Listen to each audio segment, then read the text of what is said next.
All of us have our lives to live.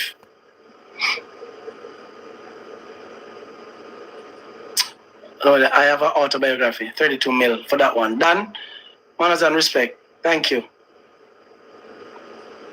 32 mil. I guess him knows what I'm talking about. When you think about the fact that a pastor can get up and take up anywhere between $20 to $30 million to purchase a vehicle, while so many people are suffering, it's really sad. It's distasteful. I don't care what you want to say, it's distasteful.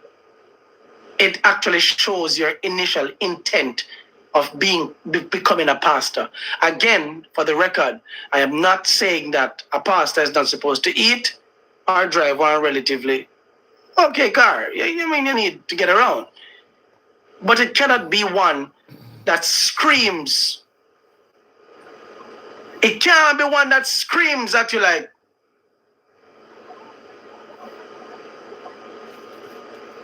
there are just some things that are just over the top.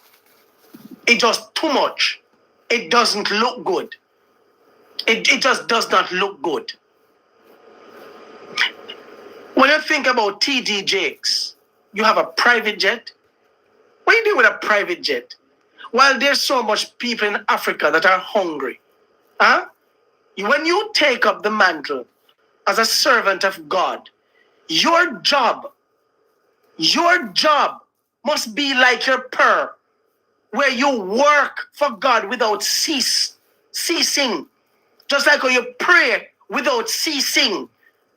You should be helping without ceasing. It has to be that, or it is nothing. The very Bible tells you that the Son of Man hath no place to lay his head. And that for me has a few connotations attached. It's not that Jesus could not have had somewhere to lay his head, but his mission would not even allow him to rest. This is my spiritual understanding.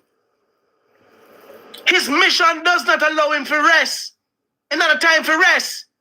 That is why Jesus had seaside ministry, cornfield ministry, mountainside ministry, synagogue ministry. He went everywhere. Roadside ministry. From town to town ministry. He did not rest. The Son of Man hath no place to lay his head. He was never concerned about physical structure and building material things, earthly things. He was concerned about transforming lives, making people's life better. That's the call of a pastor. That's the call of a servant of God. So when my father want me to come back to all of a Seventh-day Adventist church, we ask him if he's interested because it's teaching us. So mark you, good lessons. Yeah, life lessons. But it becomes a ritual, and this is the ritual. So we end Sabbath school, and you come now and you want to know, you maybe have somebody sing a special song, and after the person sing a special song, then you come now and you give your closing remarks for Sabbath school, and getting prepared for a divine service. Divine service people them come up. Now is the holy of the holiest time of the day, because now everybody, you can't talk, you can't chew a bubble gum, you can't look for the you can't even look for this one next to you, because it's holy time. It's time, and the most sacred time. The pastor is about to come up and give the word of God, because every other word before pastor preach is not the word of God. It's the word of man. And that's why sometimes I said the very wording annoys me. Don't tell me that the pastor is coming up. We now have the man of God. Oh, the hell you know, say him are the man of God.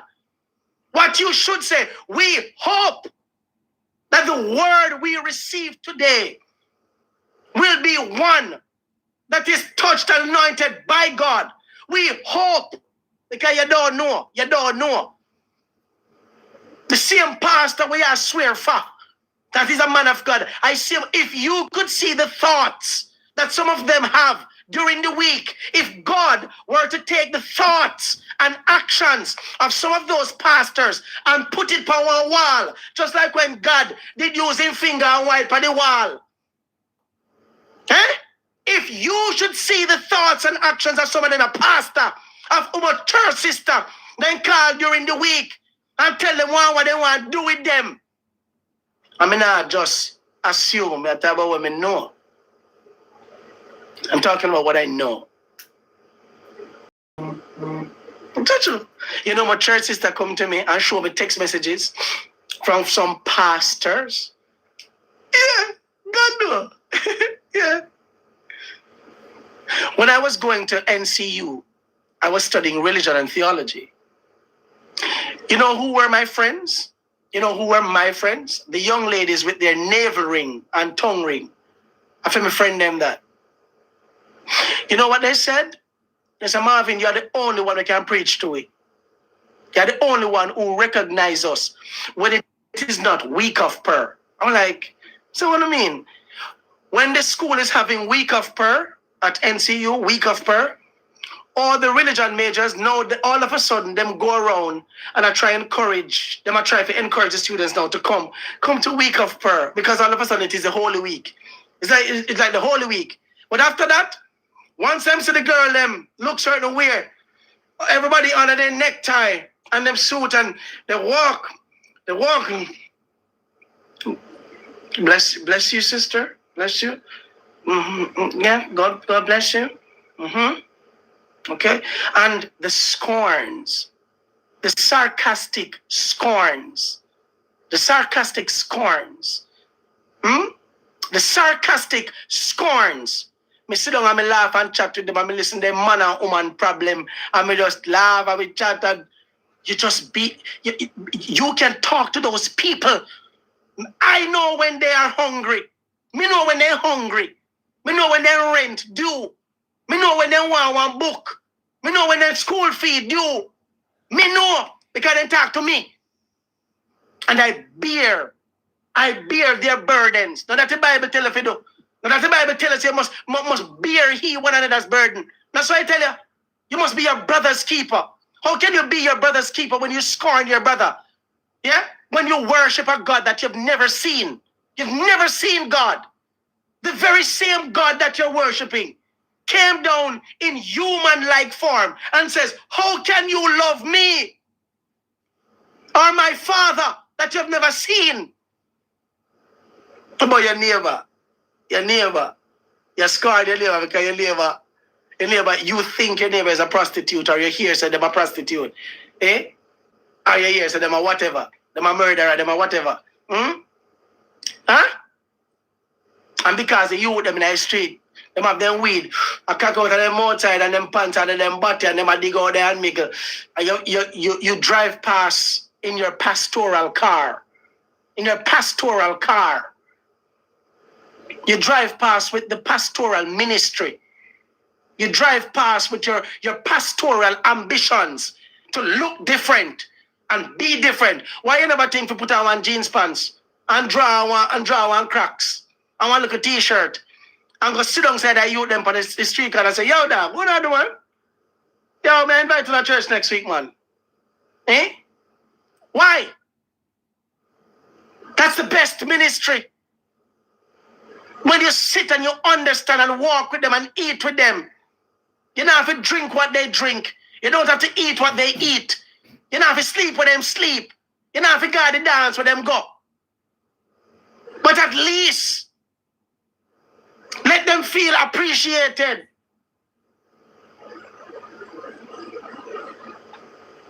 Yeah, true. Yeah, man. Yeah?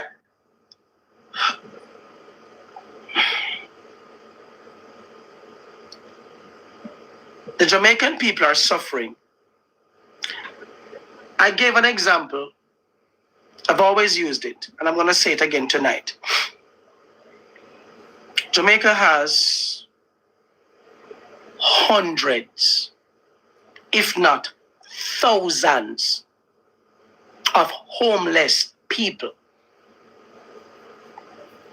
There are over 900 Seventh-day Adventist churches in Jamaica. Yeah? Over 900. Seventh-day Adventists is one of the largest denomination globally.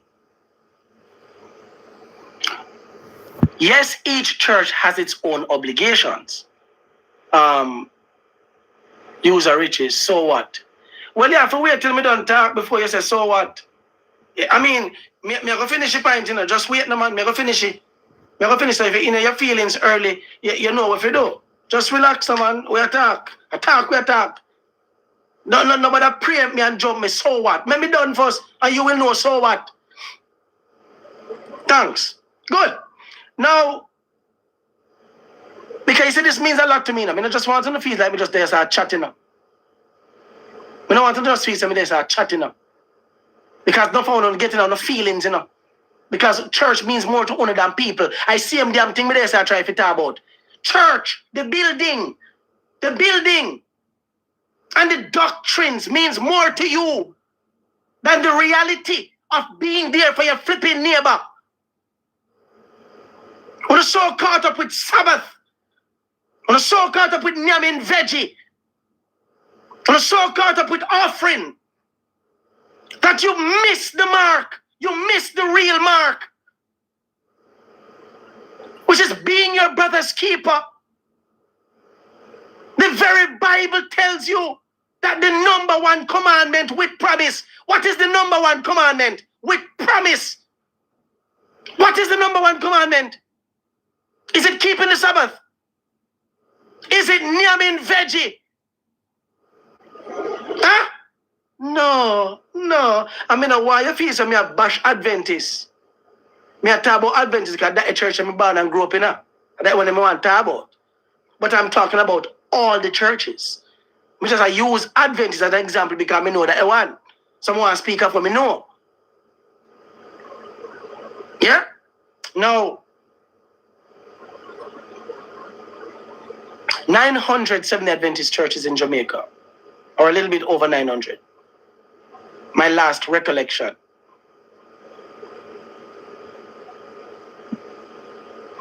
If each Adventist church, if each were committed to taking one single homeless person off the streets per year, so you get a whole year to pretty much look after one single homeless person per church. One. This is our yearly mission. Not to go and put up a tent to keep tent crusade, and the tent crusade cost us millions of dollars. To preach so much more sermon to get souls, and as you win his soul them. When you don't win his soul them, when you don't know how they yam, when you know how them are reach a church, when you don't care. You don't care. You honestly don't care. That's the truth. You don't care. You don't care. I know for that. I tell you, you don't care. It's the truth. True. We know what. There's no retention program really. You don't retain. Because you're just busy at trying to accumulate numbers as opposed to accumulate souls. And numbers you know I watch. When you not talk about how to maintain the soul, to touch the heart. To touch the heart. I'm going to show you the difference. I just want to show you the difference. Now, just imagine 970 Adventist churches in Jamaica decides to take up one homeless person in Jamaica per year. That would have been 900 homeless persons where we take up, we fix up, we build one bedroom, one bathroom, and help him farm up around the back. That a mission where I help 900 people per year in Jamaica. 900! You think, say, you'd have to beg? You think you don't have to beg people to come to your church? You think you would have to do crusade? You don't have to do no damn crusade. You don't have to do nothing because the Bible said, let your light so shine before men that they may see your good works and glorify God. Hey, you don't need to do nothing. Your light will shine. And that the Bible says, let your light, not let your crusade, not let your crusade, not let your crusade so shine before men that they may see your good preaching and then glorify God. And that's how the scripture says, let your light shine before men, let them see your good works. Your good works. Not your good sermon. Not your damn good sermon. Not that. Not a good sermon. And your good veggie where you cook. And your failed attempt to pretend as if you're keeping the Sabbath holy. Joker business. Joker business. You see, when you do that, there's a neighbor next door who's watching you taking up John Brown that they know was on the streets. Because homeless people, almost everybody from a town knows a madman and know this homeless person. And them I watch, them see the church come take up it. And guess what you do? Now you use the social media. Yeah, man. And you broadcast what you're doing. Yeah, you can do that. Nothing wrong with it. Broadcast it so people can see. This is our initiative. You can just imagine that we don't have to wait on government to look after the less fortunate and the needy. Huh? In James, it speaks about the man who enters the church with his gold ring, within gold ring, where gold in the time of the Bible would pretty much asserts that the person has value. Yeah? Once you have a gold ring, I ain't in gold. You have money, rich man. And James tells you how that person, you've been nice to the man and I'm gold thing, but then another person come in the same church in a tattered garment, tattered, torn, ragged, old, madman looking, poor. And you did not treat them the same way. And the Bible cautions us about being partial. The Bible cautions you about being biased. Yeah, man. And every time I go to churches and I see the first 3 rows, the front seat, the first 3 rows of them, and them are flipping reserve put penny. It's bullshit. And then you see outside, you see pastor's parking spot, elder parking spot. If a pastor late, you go park a bush. You go park a bush. Yeah, man, Chuchu. Me come and me car park because you have about 20 car parking space. Elder, treasurer parking space, secretary. Bullshit, man. Eh? Bullshit. Yeah, bullshit. Bullshit. Anytime when I walk up in a church, I'm on the scene, you say, bullshit. Yeah, man, just remember, Marvin said, bullshit. It is bullshit. Yeah, man, true. Yeah. Just walk with a big broad smile. As you say, that's bullshit. I learned that on Marvin's program. That right there, that's bullshit. True. Why is it the pastor? You're not even disabled. You know what I would have loved? If all of them parking spots, they have all this disabled, fit for disability people. Yeah, man, for people with disabilities. Not only for pastor. Because you know what that does? It shows humility. It shows oneness. It shows care. Care for the average person. Yeah. God knows. I'm going to tell you this. Let me give you a story. Another story. Went to NCU, and I remember when a young lady fainted. I've told this story before, but someone will never hear. Let me tell you about ministry. Let me tell you about ministry. A young lady fainted in the cafeteria. Up a calf, we call it calf. Fainted right before she could have get the cash. I guess I'm hungry. And because that calf did hot. Because them actually are cooking there and you can still get your little snacks and stuff and what have you. Just before she reached the cash register, she fainted. The instinct hit and I ran out of there. Me run out there. Me.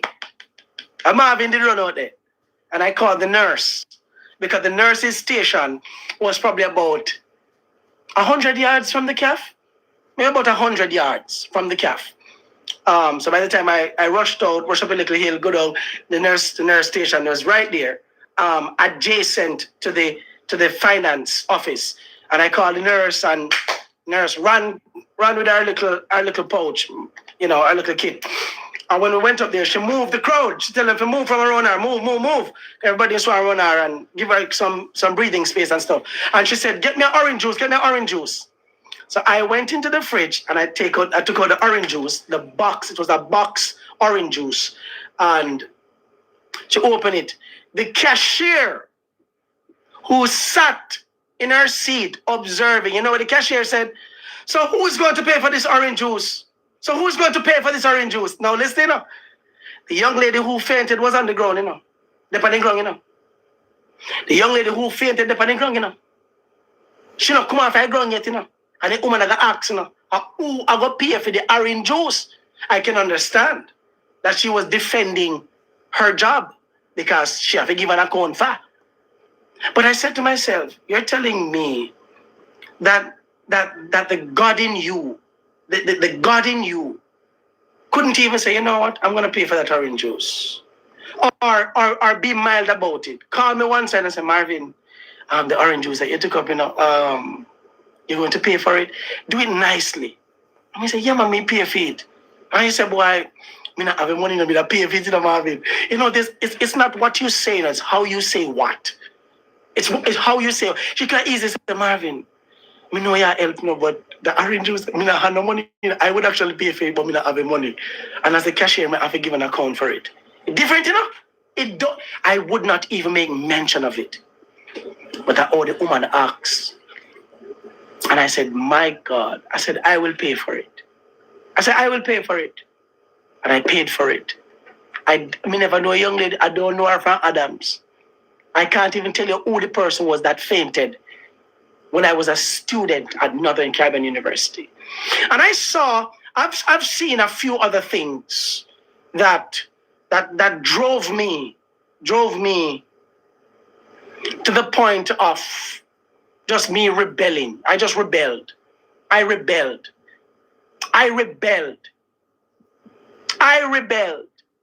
And I'm going to give you another one. A phone night tonight. I give you another one. Because some things just don't make sense. I'm not painting a bad picture. I'm in a business what nobody wants to say. I am just talking my experience and how I feel. I'm going to say this for the record. Adventist Church has taught me a lot of good things. A whole heap of good things. How to live with people, how to be kind, how to do this, how to tie a rope in a pathfinder, how to build a tent. I have learned good things. So I don't want nobody left and say, I'll be a bad thing you say about Adventist, because I am not about that. I am going to speak it as it is. I have learned a lot from the church. But I have also seen enough that had me between a rock and a flipping hard place. I had a concert in 2011. I was launching an album at Northern Caribbean University. I didn't get the support. I was singing for the church for over 18 years. Ministry. I got everybody concert for free, right across the country. Yeah, man, with my little group, I was just excited. I was singing, and have a little Adventist girl that was screaming, ah! I feel good and stuff. When I have funeral, them call me. Wedding, them call me. I go every event. I'm sing from a little boy from I was 9 years old. I sing. So I wanted the support. I wanted the support from my church. Because I say, everybody know Marvin. Everybody rate Marvin as, yeah, man. I didn't get the support. But one thing happened. We know that Adventists, we can sell chicken and them something there. Certain things can come on the campus. Across the road, upon the campus, you know, they have one place called the Thai Center. And fish is prepared over there, sir. But fish is not prepared on the main campus. Fish don't come over there. I found out later that it's a lacto over something like a lacto over vegetarian campus. That's what them say. Something like that's what them say. So cheese and eggs and milk is allowed.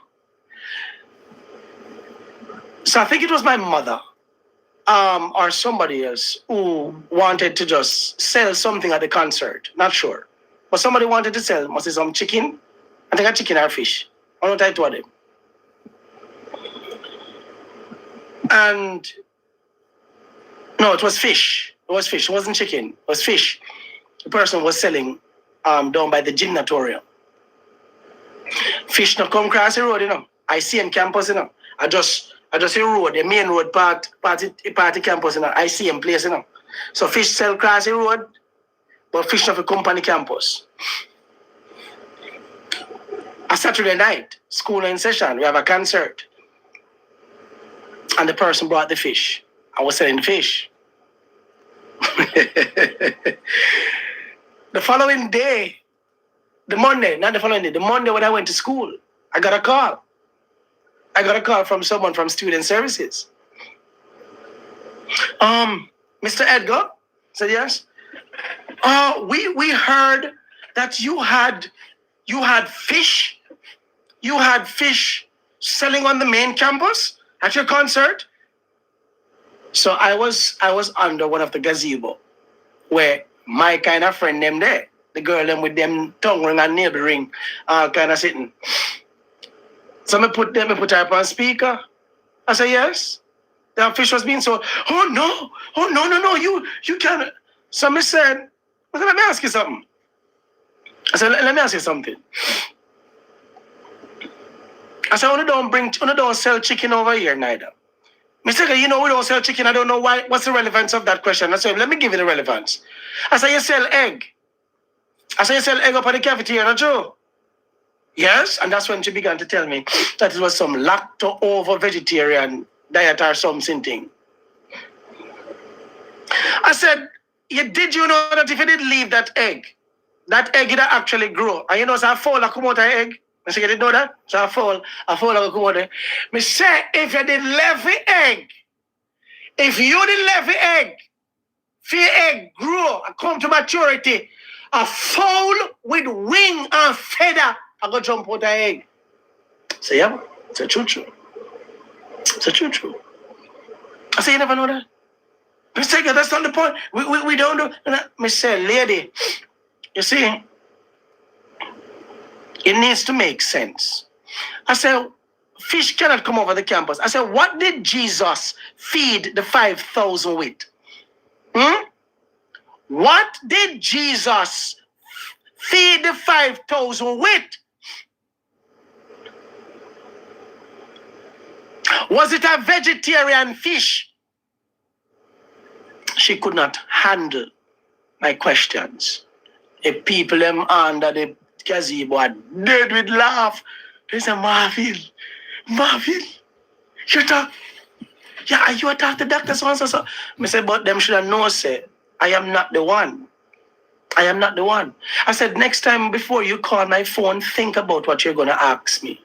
See, when I was selling the panties and bra down there, when I sell them, Dr. Newton Cleghorn, may his soul rest in peace. Very good man. The other religion major the other religion major man them, because that them do walk and watch man. And them go tell the dean, say me, I sell panty on the campus. So the man called me up in that office and him said, no, I don't have a PhD, but him called me Dr. Edgar. So he said, Dr. Edgar, I heard, when the man that talk to me now, them very cautious, because everybody knows a female little mouth different from the other one them. But there's also respect, because they know me as a jovial person, and they know I'm good. And Dr. Newton, Dr. Cleghorn said to me, Dr. Edgar, I heard that you're selling female garments. I said, Doc, it have a name, panty and brassiere. I said, Doc, it have a name. Yes, Dr. Edgar. I said, Doc, let me ask you something. I said, let me ask you something. Do you know how my tuition is paid? Do you know if it is even paid? You know what he said to me? I said, well, Dr. Edgar, we have 119 students. We have 119 students on the faculty. I said, Doc, 119 students is not 119 students. Tuition not pay. I said, this is what pays my tuition. I said, you want me to go there and sell sweetie like when I said I sell sweetie? I said, Doc, no money upon sweetie. I said, the people buy up a panty them hard. Then I said something to him that struck a nerve. I said, Doc, so you would prefer for your wife? Now, some of you might say, Marvin, you were rude. I said, no. I said, Doc, would you prefer your wife and my church sisters to go into Mandeville Town in the market and to buy panties from a complete stranger than supporting their church brother? He said, me ask him one question. The man said, hold on, let's pray. Let's pray. Let's pray. I said, no, Doc. I said, before you pray, I'm asking you a real question. I said, I'm not actually walking on the campus. I'm not walking on the campus and saying, oh, come, panties to sell, panties to sell. I'm not walking on the campus doing that. I said, I'm very strategic with how I do it. You know how I did it, people? There were 2 female dormitories.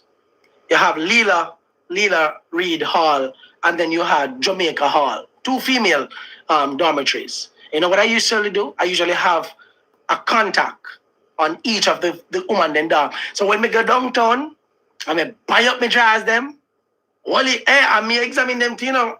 Sometimes me did and the people them know me, and I wholesale them, doctor. I say, let's come in, my friends, a new one coming out. Me look for them and say, yeah, man, them I like that one there, yeah. I say, no, I don't want that one there. And let me tell you something, you know. I mean this, you know. I study religion, you know. I buy drawers like I'm nothing, you know. And brassiere, you know, double D. No, I don't want that. Give me the black one there. No, I like that one there. That one there. I like the pattern, man. That nice. Say yes.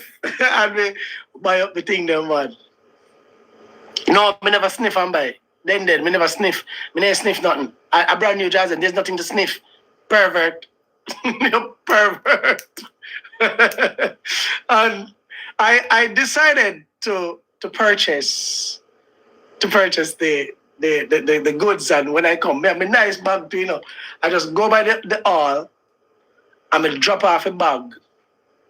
Because the same person when I drop off a bag to, she has spent her money. People, let me tell you something. Me never know say I saw woman buy panty. You hear me tell you? Me never know. So I saw woman buy a panty. Hey, me say when they buy drawers, then buy drawers, then buy drawers, then buy. The very morning after me drop it off today, you know, by the next morning, you know, the only thing left in my bag are some bingo. Because to the pack then come, you have small, medium, you have large, extra large. I usually the big bingo them sometimes left. I may have 1 bungalow money. True. Nice. Gone again, downtown. Sometimes I book up 1 and 2 a little fatty them. I mean, just give them a big one, just give them. Because they can't take it, we don't charge them. Because some of them voluptuous. I tell you. Lord God, one day I see one of them. When she take up your message, she comes and opening like a sheet.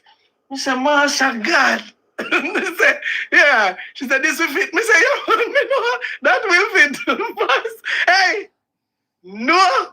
3 of them, they take up one whole clothesline, just 3. One whole clothesline. I was like, God. Anyway, to the fluffy people, big up on yourself. Big up on yourself.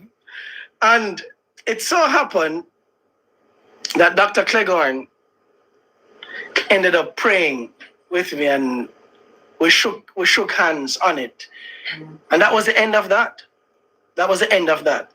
A lot of the religion majors, when I told you that the envy was there. When I had a car accident, when I had the car accident that I told you about, the Friday night, I told you guys about that the other day. When I had that car accident, a few religion majors said, I that him forget. I remember somebody said, I dead him for dead. A religion major made a comment, say, I dead me did for dead. He's from St. Anne. Never forget it. Never forget it. I see him. What you think me do? You think me walk up to him and malice him? No, man. I just see him and say, yeah, you good? Say, yeah, man, I'm good, man. But him don't know, say me no. Say me not wish me dead. Well, that happened in 2011, 2010, 2011. Yeah. 2011. See me here? I'm not dead yet. I honestly don't know where he is. I don't know where he is. I don't know. I don't care. Honestly, don't care. But I wish him the best, and I genuinely mean that.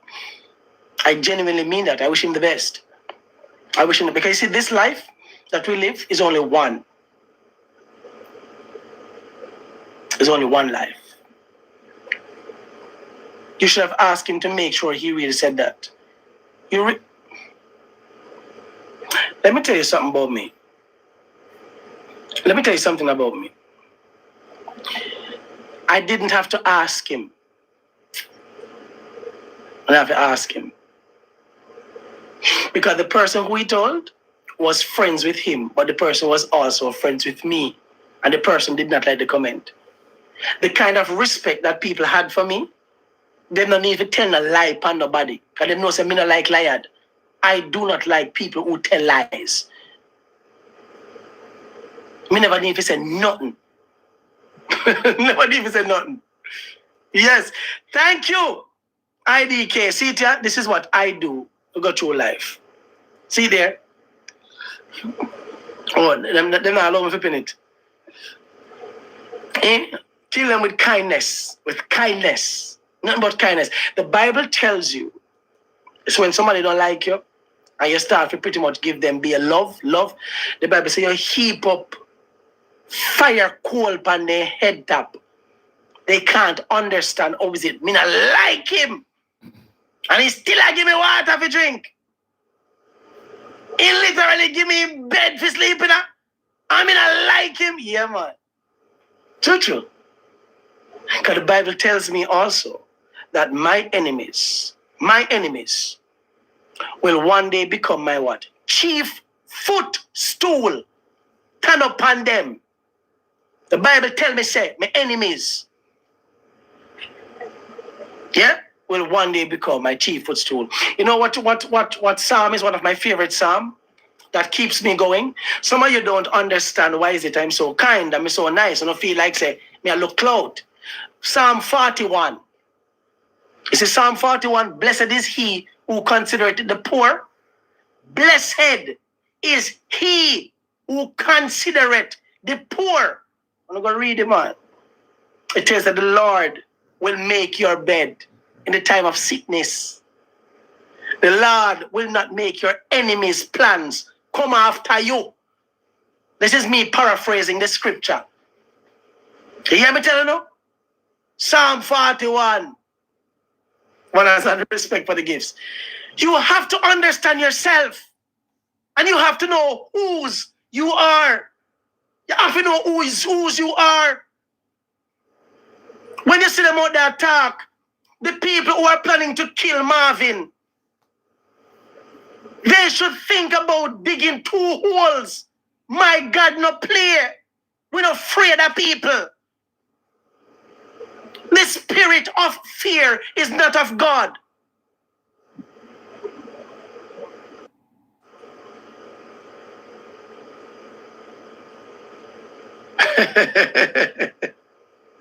Yeah, me say. You don't get up and worry about people. You don't get up and worry about people. Fear is a powerful thing, you know. Elijah or Elisha? Elisha. It was Elisha. The one on Mount Carmel. Either Arsha. The two of them my friend, but one of the, I think it's Elisha. Elisha was on Mount Carmel. I am did cut up the over 4,000 400 Elijah. Okay. Thank you. Yeah. Sometimes I don't remember which one of them, but the two of them are prophet. But Elijah. So Elijah was on Mount Carmel when they were offering the sacrifices and stuff. And Elijah had so much in him, manners and respect for the gifts. Where Elijah made them know straight up, say, oh, here we go on. Wanna call upon the God, my man. Call upon the God, man, he must asleep. Because the deal was, my God is going to send fire to, burn the sacrifice on the altar. And them say, all right, they're going to show us the full God can do it too. And say, all right, here we go on. If your God do it, I renounce my God. All right? And only can take my life. Serious dealers, no? Elisha said, but you see, if only God no answer, I don't know what I go on. Me, I go take phone in life. Long and short of the story, all them a call Pambial, all them a call. Elijah was mocking them and said, oi, call louder, the man probably asleep. Call louder. Then Elijah get much barrels of water and wet for him sacrifice. Wet for him till the trenches were full of water. Sacrifice wet up. And then call upon the God. Same God who I worship today. And fire came up, I will tell you. And it even lick up the water from the trenches. Okay? It consumed the sacrifice.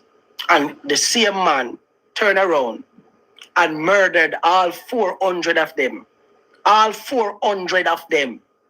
And you hear me say, look well? 12 barrels of water. Thank you, Tanya Carty. Yeah? And murdered all 400 of them and murder. When you hear me say murder, you know what happened after that? He got word that Jezebel sought after his life. One woman, a man just done murder 400 people, the prophet, who God just come in, and one woman say, yo, let me tell you this.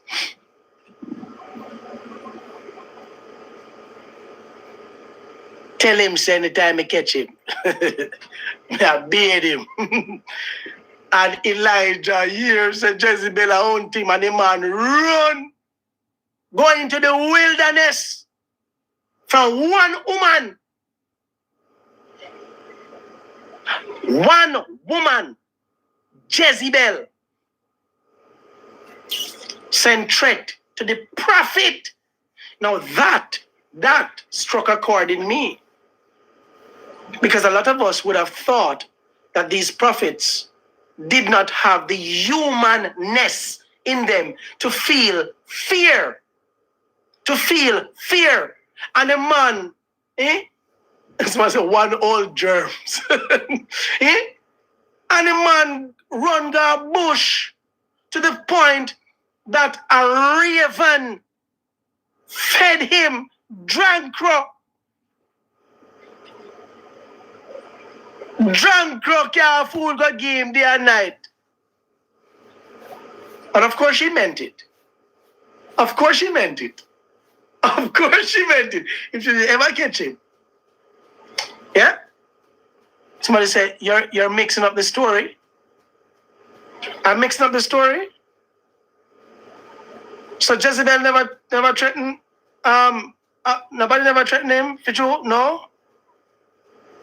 Hold on there. I mean, you could be right, you know. I mean, yeah, I am not a practicing pastor. I mean, I did finish my studies now that 3 years been so me not wrong with. But may I mix up his story? Really? Tell me which part I it, me. No. Tell me which part I it. Me mix up. Lord God.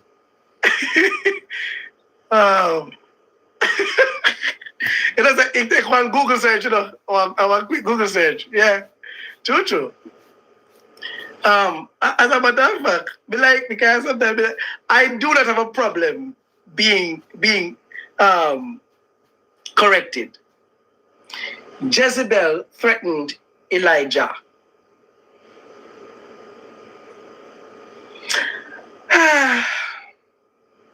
Thank God for Google.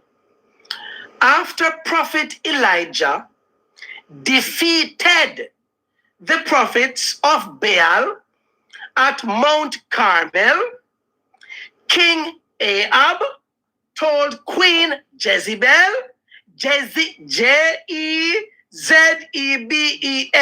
Jezebel, about the event. Enraged, Jezebel sent a death, D-E-A-T-H, death threat.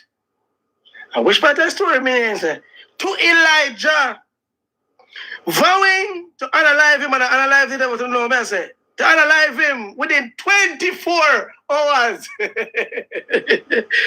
Terrified, Elijah fled. Fled means flee, meaning he went to the wilderness where he was ministered to by an angel. So, lady, a person will say, story did wrong. Lady, wait there. Let me tell you this. I do not have a problem being corrected, you know.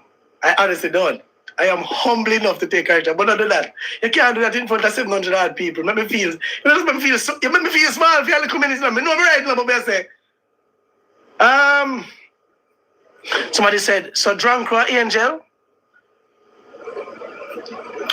That's a very good question. Let me see. Hold on there. Because probably at that part that she said, may I mix up his story. Hold on. Raven ministered to Elijah in the wilderness.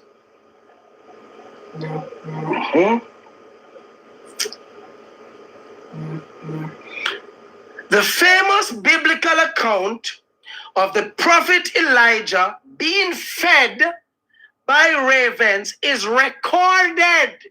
That means there's an account for it. That means that's true. Yeah, man, that's true. In 1 Kings chapter 17, verses 2 to 16. Yeah, man. During a severe drought, God commanded Elijah to hide. Oh, so probably that's what the woman, I said the woman probably right. The woman probably right. During a severe drought, God commanded Elijah to hide in the Kerith ravine east of the Jordan and directed ravens to supply him with bread, yeah, and meat twice a day. So, yes, the woman right. The woman right about one part of it. She shouldn't just tell me, say, oi, and then that time there. She right. At that part there, she right. The woman right. So come back here, woman. Come back here. No feel so bad. You're not so bad. Yeah, man. It wasn't that fake, brother. You right? So, on that part, yes. But I remember the same man, but did feed him. He just feeds at the same time. So sorry. But anyway, I think he did right. But feed him, but I let that account. So his story there is so fully a mix up. But I take correction. All right. There was a drought. And yeah, that's what happened. All right. Good. So we get that. So she get peace, and we get back my peace. Thank you. Long and short of all of this, I know I probably digressed somewhat, I was kind of making the point that even a prophet, a man of God, yeah, a man of God can feel fearful sometimes. That's the whole point of talking about the story. Fearful. But he was wrong. He was wrong to have felt that way, because in that moment, two things happened. Elijah trusted God to show up for him for the burnt sacrifice. He trusted God. Why didn't you trust God to deliver you from Jezebel? But instead, you feared Jezebel, which was a disrespect to God. It was a disrespect to what you just witnessed. So for some of us, yeah, you might feel a little fearful and stuff, but you need to understand.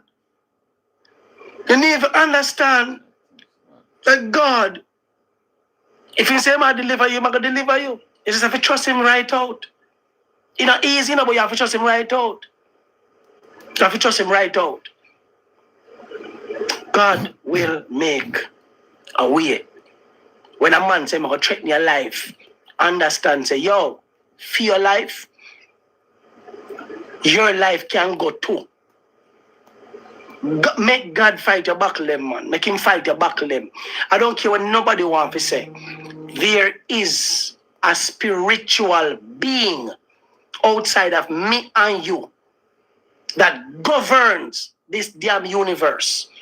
Some of you might say, then how is it people are dead, wars are happening, and this? I mean, yeah, you might not believe in the whole biblical story of Eve and Yam apple and Adam and sin entered the earth and this and that. Some people said, you know, it was intercourse and all kind of stuff, and it wasn't really him and Yam the apple. Whatever account you want to give.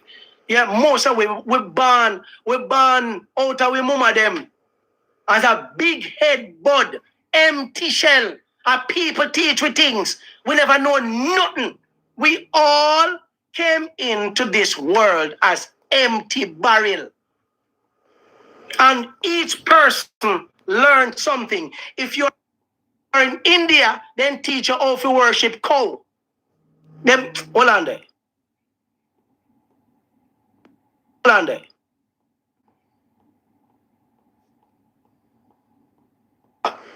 My uncle call the phone and me I decline him a call. People, when you know I call people and people are declining call, it mean the person busy. People can't take your call, you're still a call. And the smartphone that tell you say, call decline. It decline. I mean the person take it, them and hang up before the call even ring out. You still a call. I am not police, I am not an ambulance provider. Me can't help you if you're in that kind of problem. And you call me them hours a night. Yeah. 11:30 over here, 10:30. We are call me them hours a night for. And I call me so much time. Nah, man. Anything you tell me can't wait till next week. No, sir God. I had to answer the phone to tell the man, say, oi, me there for me live. It can be emergency, me can help him. In that Jamaica, me there Bahamas, how me can help him? Me go phone the help to him. No man, me can help him. Bahamas me there. In that Jamaica, there's no way me can help him. God no me can help him. So if my dead tonight, what just dead, me can help him. What me gonna do? Come on, man. Come on. Anyways. Me not even remember. I want me not chat say. Just distract me, man. I want me not talk about. I want me not chat say. Well, look, really type in Asia. Oh yes, India. Thank you. Appreciate that. Yeah, so we're all born with empty heads, and we're all born different parts of the world with different culture. Yeah? So when a Christian man will get up in a Jamaica and you're hating on a Buddhist, someone who worships Buddha, say in China or one of them place, yeah? Or one of them Asian country.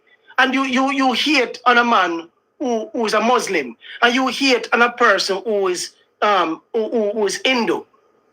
Like, there are a lot of persons who don't have no control over what they were taught. If me and you did born in India, we'd have probably right now worship cow. If we did born down in China, we'd have probably worship flipping Buddha and statue them, because it is culture and that them learn and here says a God. And that is why we cannot be harsh on people. When Paul was going around from different countries carrying the word of God, doing his ministry, he came up on an island. I think it was Athens. When he came up in Athens, there were many idols, and one of the idol that he came up on, it says the unknown God. You know what he did? He never criticized the people. You know what he said? He said, let me tell you about the unknown God. And the people sat and listened. And the Bible said a lot of them gave their lives to God. He spoke about the unknown God. True.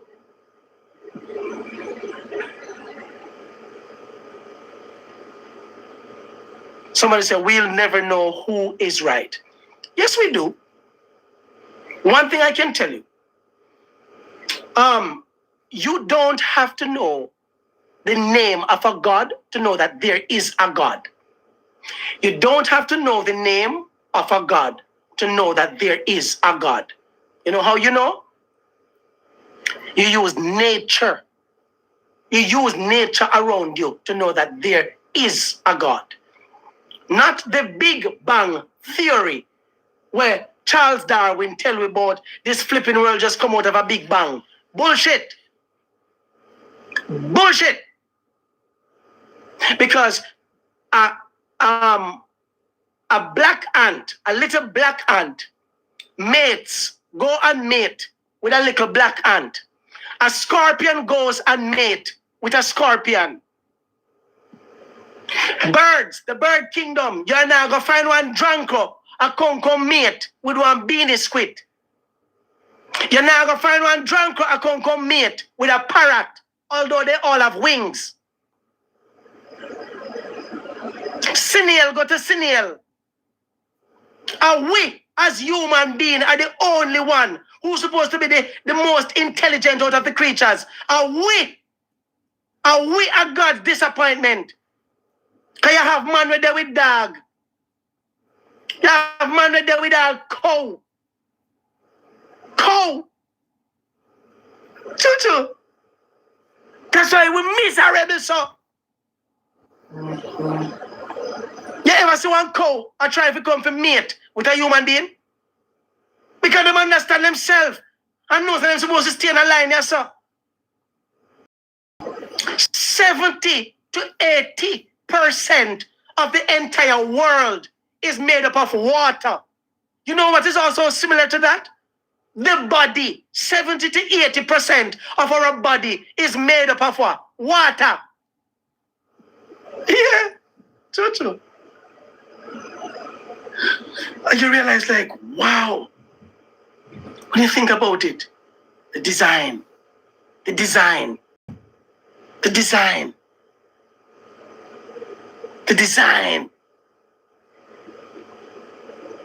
you're like, my God, if you take up any plant, and I've always said it, if you take up a mango tree, not just any mango, you know.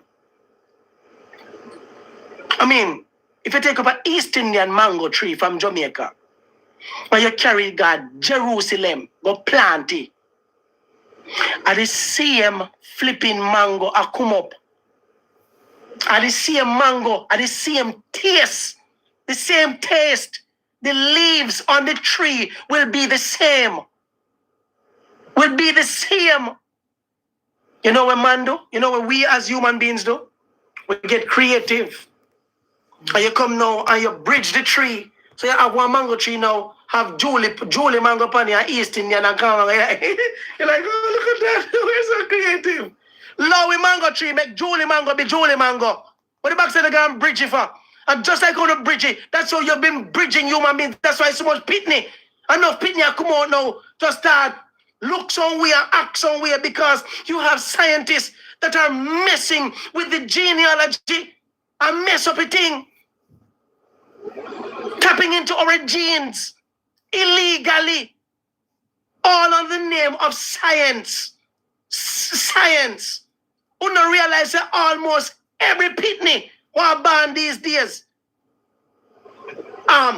autistic. Him have slight this and that.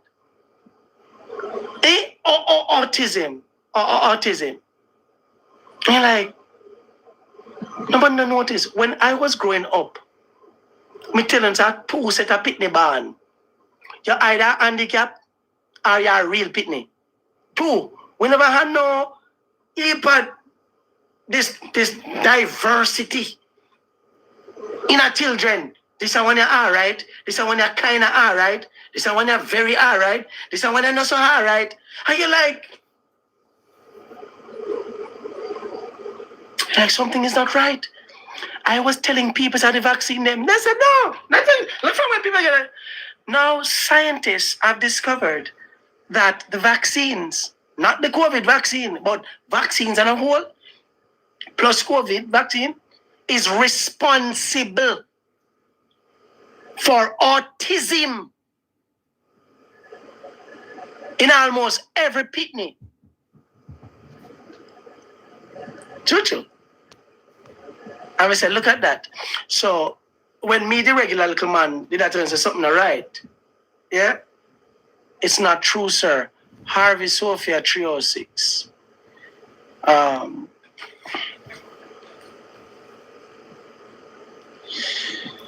I realize that Harvey come here tonight to really correct me, you know. Harvey, me I watch you, me I have a problem with you, but you start to get to me, you know.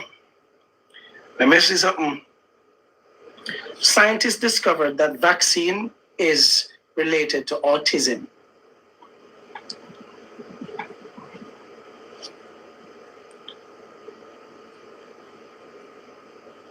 Woo! Hold on.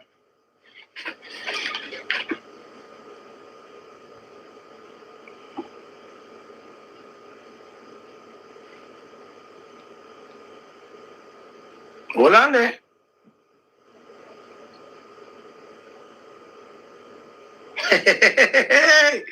All right.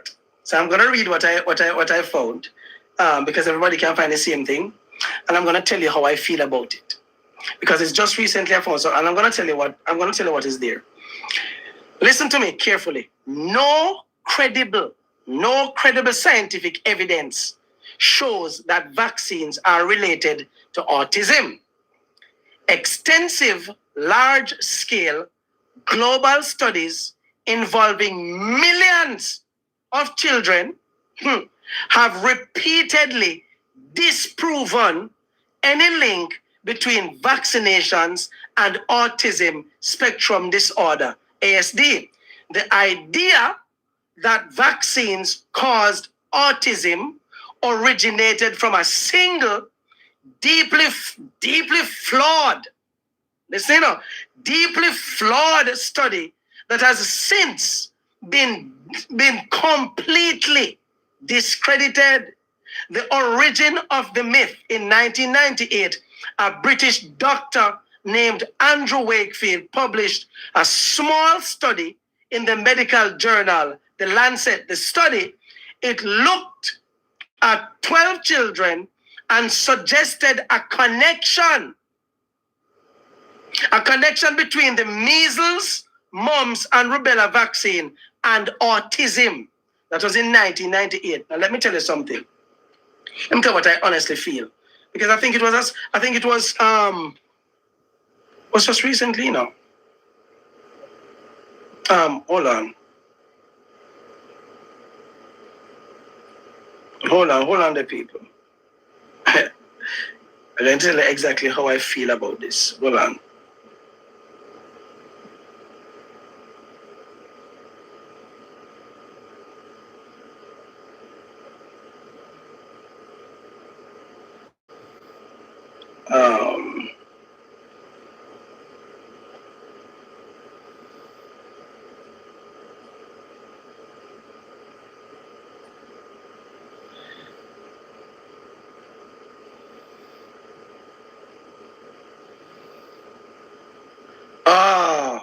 This is what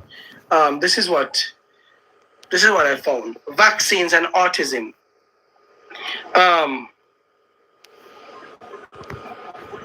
The Wakefield studies, the first study, and then this is what the second study. So there's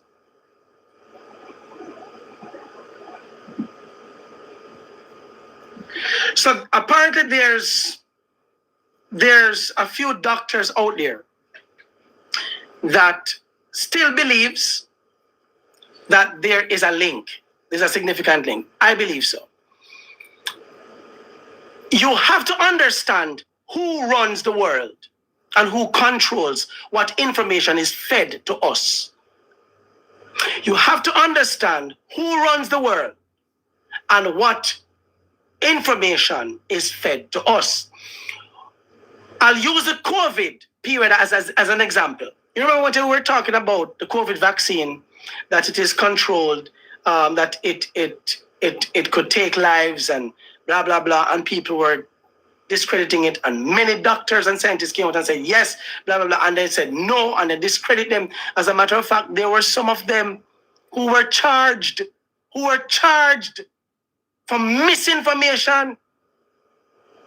You hear me telling you? And what did we find out just like 3 years later after the vaccine? Not even 3 years. It wasn't even 3 years.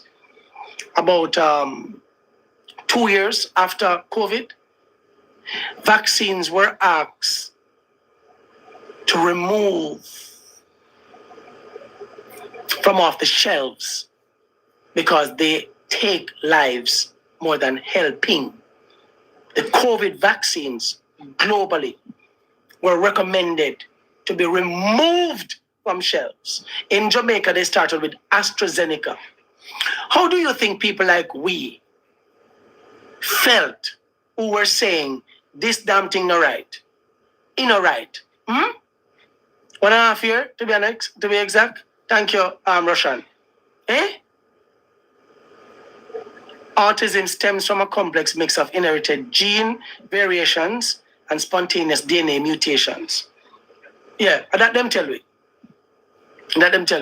They called us anti-vaxxers.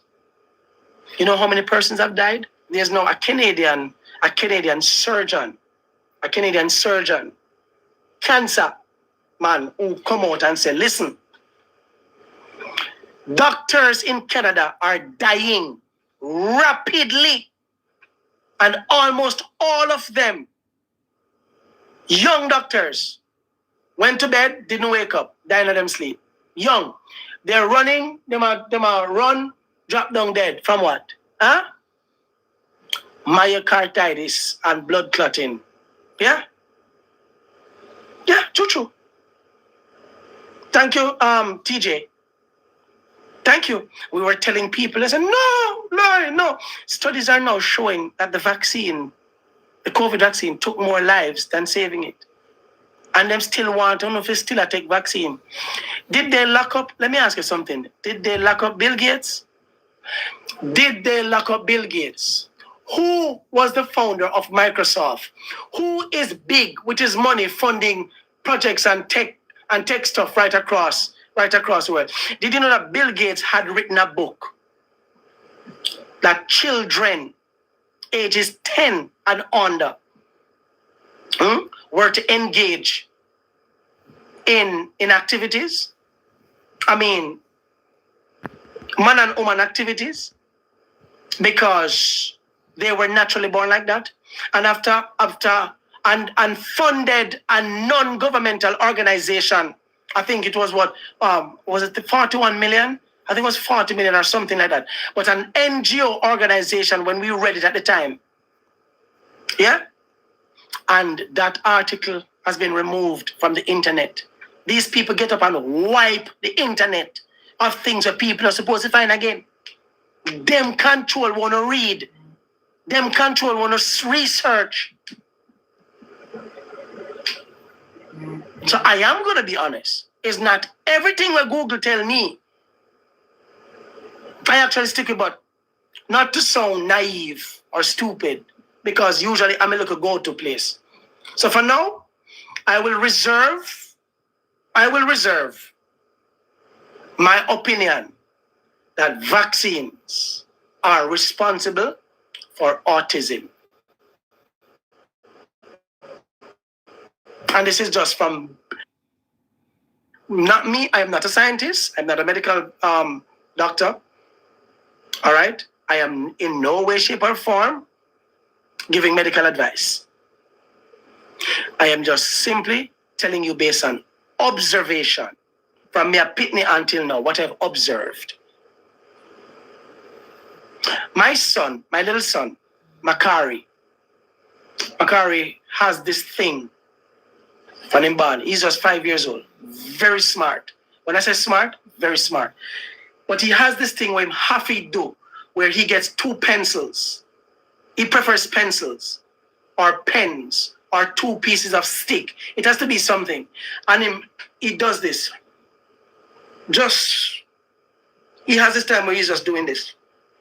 That's his comfort thing. Sometimes I look at my son and I say, my God. Yeah. And he's very smart. Very smart. But when, like, if he's bored or maybe some anxiety thing, he has to do that to satisfy it, where he gets 2 pieces of pencil. Sometimes he don't find 2, he only find 1. But he might use the one with the other hand, not having nothing in it.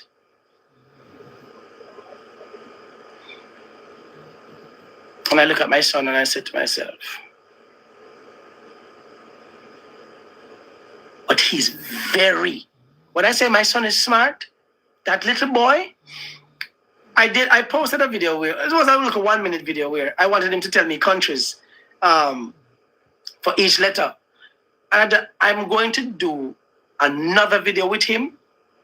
The little boy even know every flag. At 5 years old, him know every flag and know which country that flag belongs to. He can just look at the flag and tell you which country it is. I didn't even know that there was a country named Cape. You ever said that? A Cape? A CAP? I think it's a CAP. A Cape?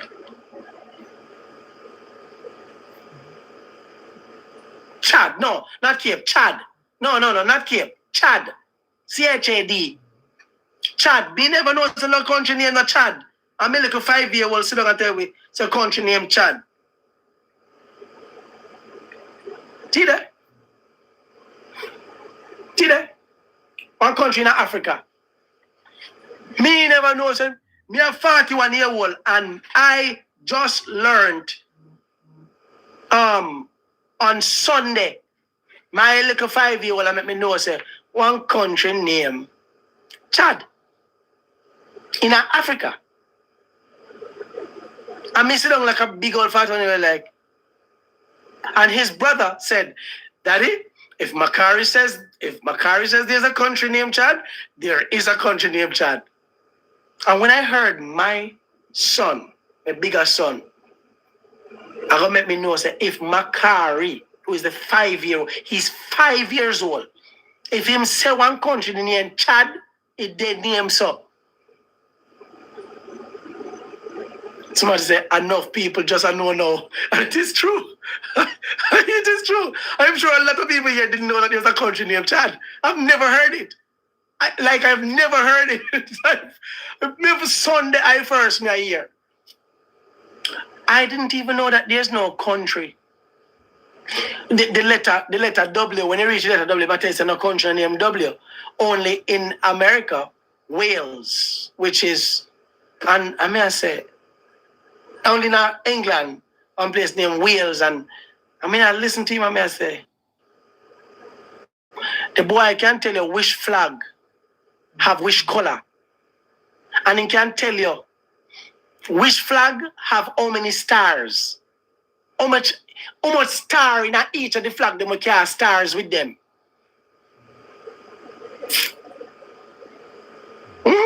He's going to tell you which letter. There's no country for that letter at 5 years old. At 5 years old. Wales. Yeah, in the UK. Wales in the UK. Yes. Yeah, man. But God is good. The Bible says what was hidden from the wise and the prudent will be revealed to the babe and suckling, baby upon the breast. What was hidden from the wise and from the prudent will be revealed. Somebody said, can you imagine when he's 10 years old? Yeah, man. I think he's a natural genius. Like his memory is different. Like that Pitney, that's not a photographic memory. I don't know what kind of memory that, but he is like I'm telling you, the level of maturity in his thought process have me think like I think I have created a damn genius. Like I'm serious. Like I mean, I know that I was very smart, very smart. And when I was young, his mother is also a doctor, by the way. His mother is a doctor. So I'm thinking that the two genes really should something in her head. Boy, brain. And all my children are smart because the mother was saying, as for Malia, my daughter, Malia sucks at studying. Like, she don't like to study. But that little girl, she depend on a roll. No semester no pass where she not depend on a roll. She was even on the principal's honor rolls list. And that pity don't study. Malia not study. Malia not fail exams. Like she don't fail. And I'm like, what kind of pity? Only thing Malia that give me problem. Malia, like, Malia, the little girl, Malia drive me crazy. So my mother, me beat her and my mother said, tap beat her. Because I saw you used to give me problem. I saw you did wicked too. Left her and keep hitting me.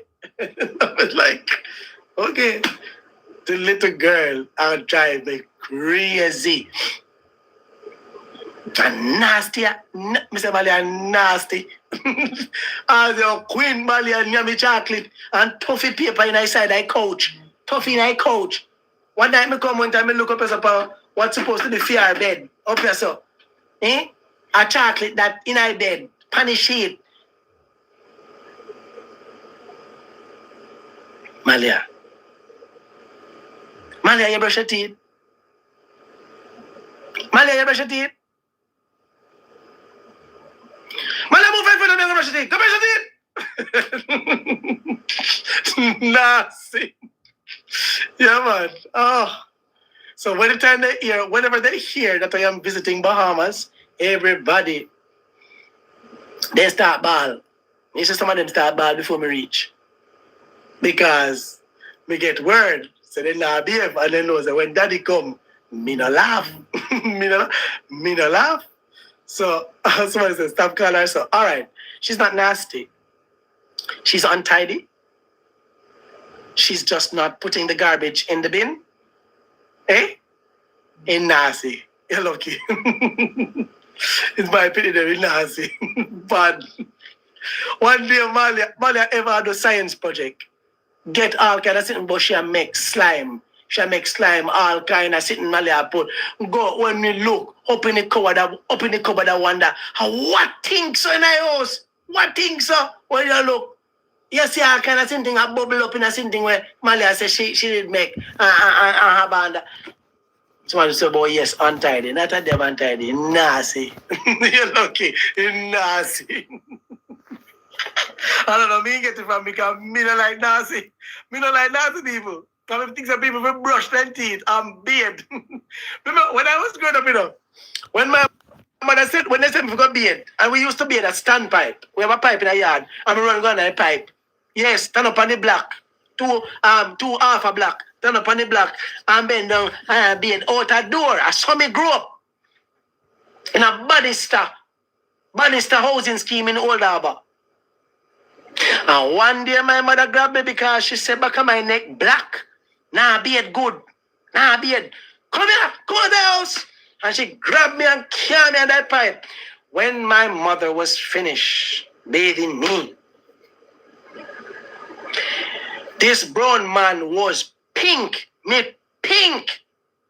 When a woman catch me neck, and scrub back on my neck. She said, hey, look there. Look how much dirt that come off of your neck. Hey, look how much, hey, you feel beard ready. Say, you feel beard.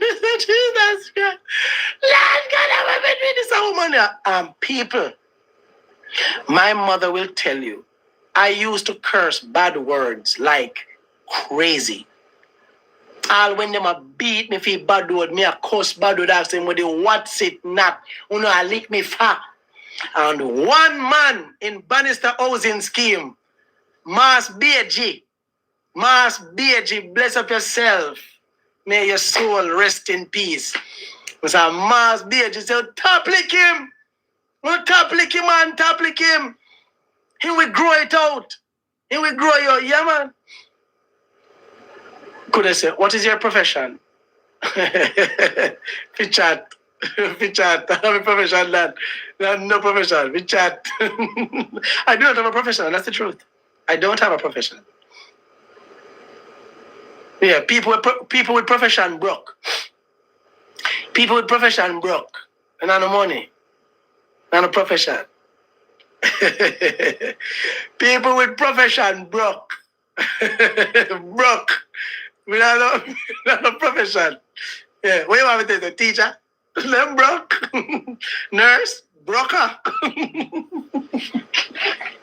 Yeah, we don't have a profession. I have taught before. I taught at Maple High School for two and a half years. But I would have one Kevin. Yeah, lawyer. No, I'm not a lawyer. I am not a lawyer. My mother, I get, Lord God, you know, so I'm supposed to tell me about my mother. Tonight I'm here about Marvin because sometimes it's good, you know. We don't feel every night it can't be about politics and the damn country or tear down. Sometimes we can just pause and we just reflect and you know, talk about something humorous. You understand what I'm saying? I don't have a problem with that. I don't have a problem with that. I don't have a problem with a little talk. Sometimes this is comforting. You know, some people are going through some stress them on time. If you hear about one of the hurricane will come, if you hear about one of the ship will out to blow up Cuba, if you hear no man, don't just talk, man. Thank you. See there? Sure, man. We just relax and we chat. Kevin, be up yourself, boy. every time you feel come over here, I don't know what say you come pop up over here. Boy, I did laugh. Yeah, big up yourself, boy. One Sunday evening, we're planning to have online podcasts. Myself, one Kevin, and a few other influencers. We don't know, maybe Reedy and all them kind of people, where all of us are literally on one big old panel here, so discussing how we can chart the way of our country and make things better. So we're thinking about cohesively, such and such, yeah man, all the important influencers who really means the country well. Yeah, if we discuss how we can move the country forward. And we actually want to start the discussion here. And I think it's going to be a really interesting podcast going forward. So that's something that Kevin and I discussed. It has always been a part of me. I always wanted to do something like that. It doesn't have to be every day, but I mean, it is something. I think a Sunday evening would have been great for something like that because most people are available on a Sunday afternoon. You know, so I think we're looking into it. We're looking into it. It's definitely going to happen though, because there are a lot of discussions that needs to be had. And then in doing that, we would be talking to thousands of Jamaicans at once because each person will be bringing their crowd, their audience. So we can cohesively make changes. If we're going to do a protest, we plan it and come together here. So it's effective. And I want 10 people on this, and this man never know about it. That is how we coordinate, organize, and get the damn thing done. Somebody say, make it happen, fam. Definitely, man. I want to have a podcast with at least 10 of the most influential Jamaicans that are out there who wants good changes for the country. And that we're going to do. We're going to find 10. No one, no less than 10. 10 away. Where we can talk and we discuss what's happening and take your questions in the chats and stuff. Yeah. And what we'll do, we'll build each other. So one night, Kevin I will be on Fihim platform so that my people can subscribe. We go up and read it one. Them come on for me. We'll go over there. So yeah, and we do it like that. It have to be everybody have to come on Marvin platform. No. Yeah, man. Kevin said, who cares?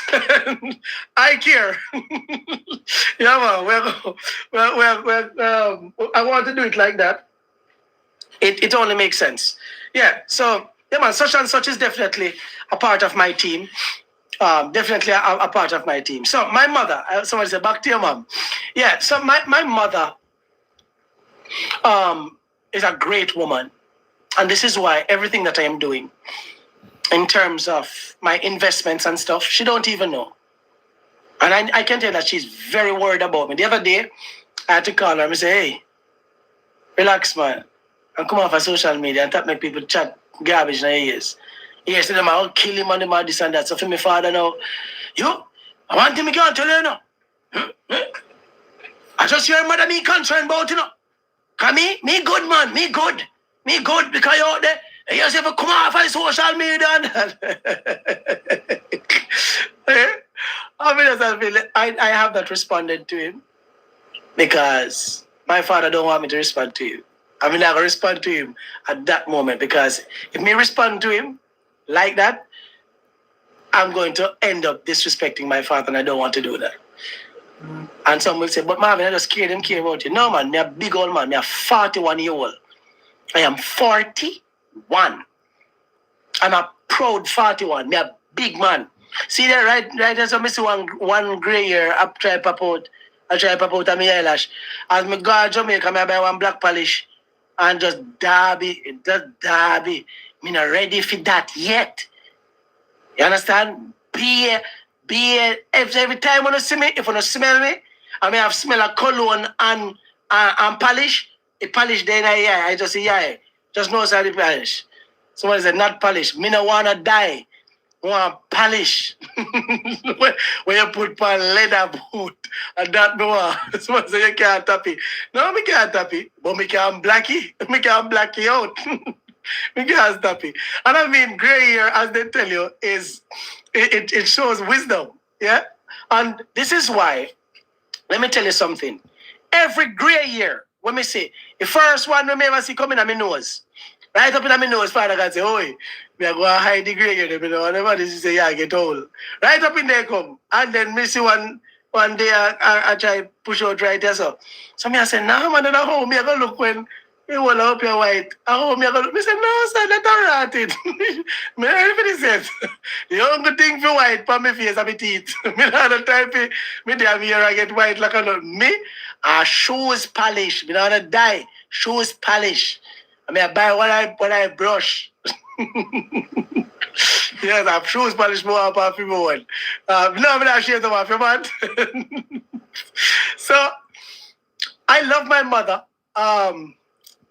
And I know that a lot of persons here wish they could have said the same thing because some of you don't have a mother. You've lost your mom. Some of you have your mother, but you don't have a good relationship.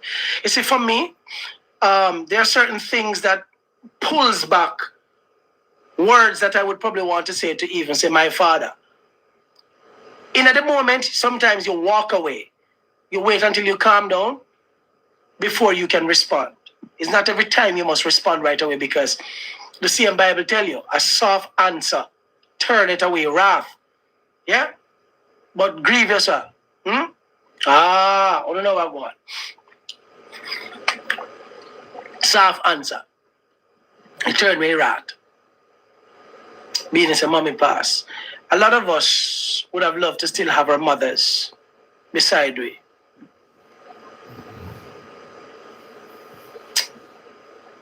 I love my mother.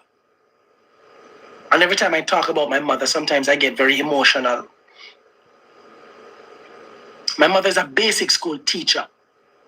And you will understand why I do what I do. And why me know everything about the school system. And I'm so ready to change the lives of teachers in Jamaica, of Jamaicans in Jamaica. A time for teacher and government workers and Jamaicans, period, to start make good money. My mother has been a basic school teacher now for almost 40 years. Almost 40 years. And my mother does not know what $100,000 Jamaican dollars look like unless me put that in a Fyah hand. I can ask her. She don't know. And for those of you who don't know what $100,000 Jamaican dollars is, that's 600 US. That's 600 US. 600 US. As a basic school teacher. My mother don't own a car, at least not yet, because her son, my mother can't drive, but my daddy, they go give him a car if he drive her. I'm bossy, you know. For my daddy, bossy, you know. Bad, bossy.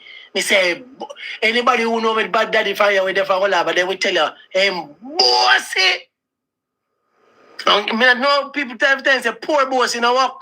I can't pour and bossy. He no work. Bossy man. Bossy.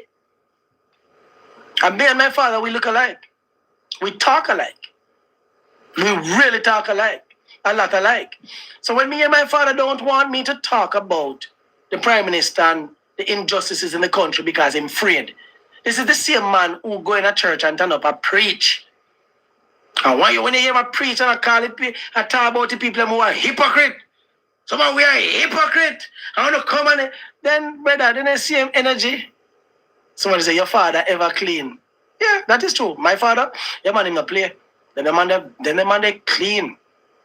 Then the man they clean. Then the man in like nastiness. The man in like nastiness and can't cook, you know. And can't cook, man. My father can't bubble a pot. I tell you, my mother and my father, they can't cook.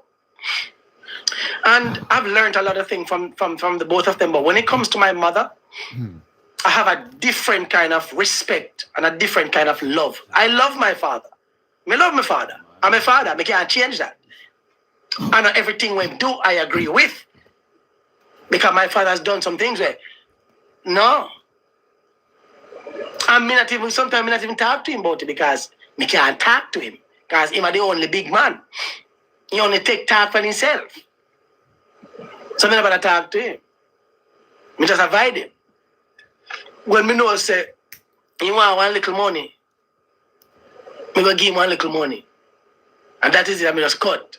Somebody said that true. Yeah, I'm being honest. I'm being honest. I avoid him because I don't know what go on when father and son mouth meet. And I'm not going to be that person. So in order to avoid me pretty much talking, because me not going to take certain talk for you as a big man. I'm going to make you know, say, listen to me. I'm your child, but me not pitney. I'm a big man, so you not talk to me certain way. I'm going to want to respond. So as a man, me know say, two bull cannot raise an same pen. So from I was 17, 18 years old, me dep on my own. I've been on my own since. From 18. Real talk. I started out working at Vicky's Pharmacy in Old Harbour. From Vicky's Pharmacy to Mapen High School. No, the electoral office. Vicky's Pharmacy, then the electoral office in Old Harbour. Briefly, I think the electoral office was for about a year. And then I went on to Mapen High School where I did 2.5 years.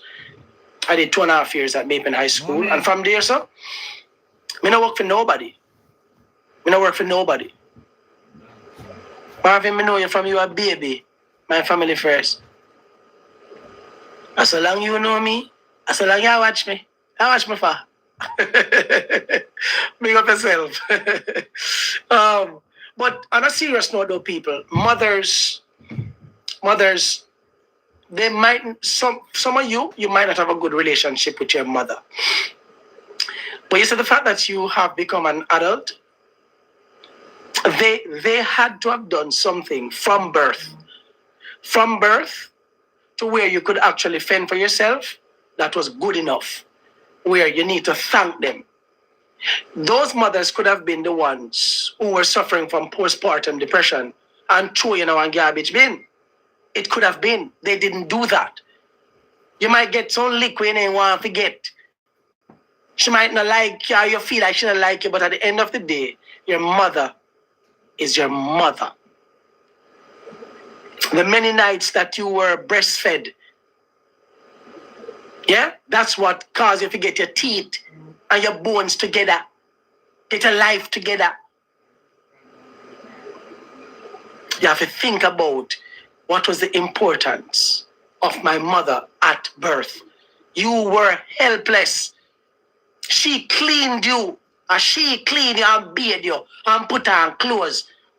And take shame out of it. She teach you how to brush your teeth. So there are some things now where your mother not chat me. I care, she grudge me. She grudge me. I'm gonna deal with my mama. My mother wicked. No. Just go back and think. Pay respect to your mother, man. Pay respect to your mother. You don't have to live under the same roof, you know. And if you know you're going to be disrespectful and rude to her, just avoid it. Just avoid it. Just avoid it. But you see, my mother, I see people pan here start tell me if you go suck my mother, which is a common thing in Jamaica. And me just know that they cannot tell me face to face. That is where Jamaica would lose respect for me. If you see me face to face, me I tell you from now. If you see me face to face and tell me so my mother, me I go lick in your face it's sitting. And that I true. Me I go do it. You can tell me on the internet and that's fine. I have no control over that. I have no control. But any boy I see me and tell me that to my face, I am going to defend my mother when me know, scrub my neck back. You hear me tell you? Made sure that she bore hunger. My mother bore hunger for days. Till her collarbone could be seen from a mile so that me and my siblings could have nyam.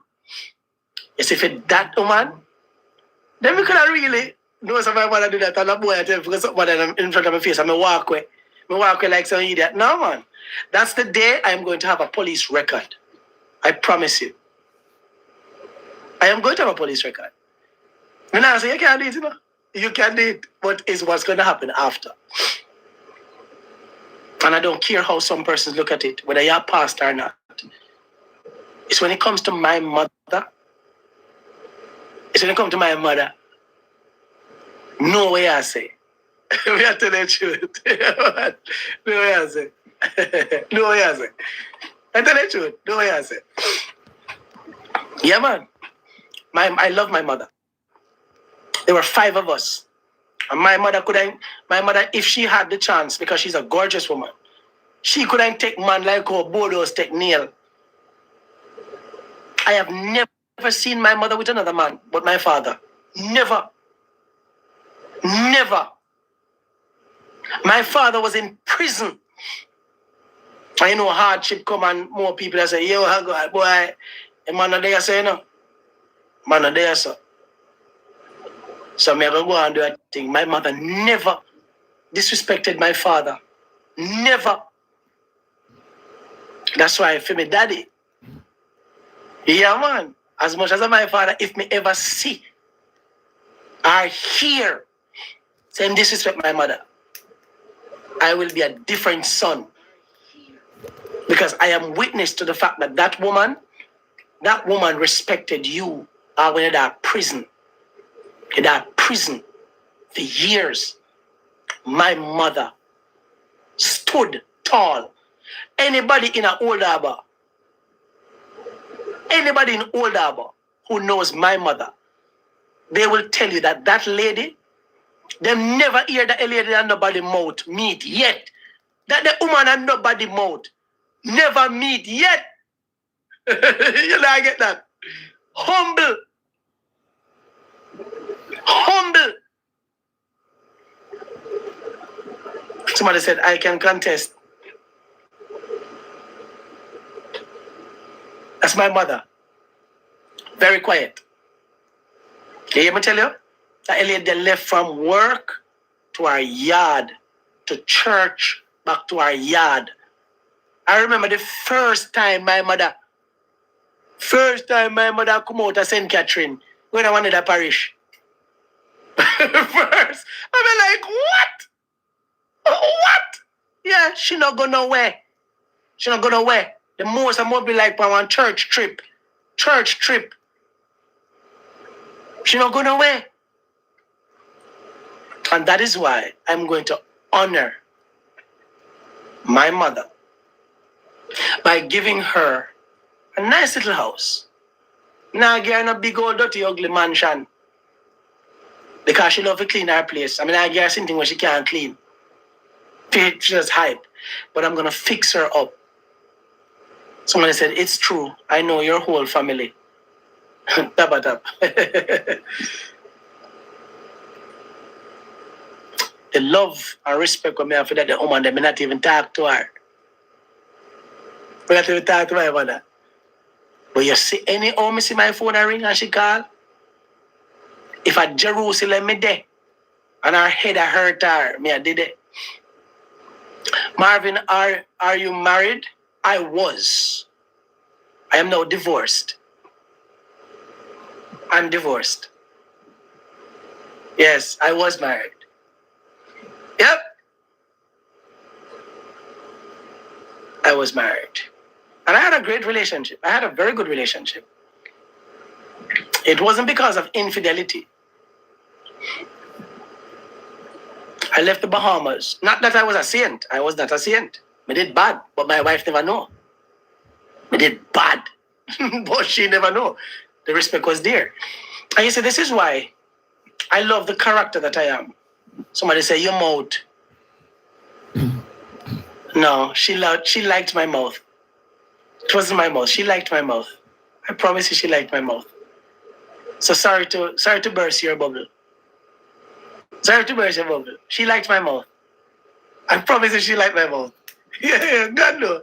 Yeah, she liked my mouth. She like it. Yeah. Come on. Hey. Lord Jesus is somehow not me always me have answer for you without you know. But yes. I was in the Bahamas and it was in 2019. Hurricane came. I spoke out, I did a video. The video went viral. Threats came and I had to leave. I left in the COVID period. 2019, COVID catch me in America. And I was locked down, couldn't move. She decided that she wasn't going to come with me.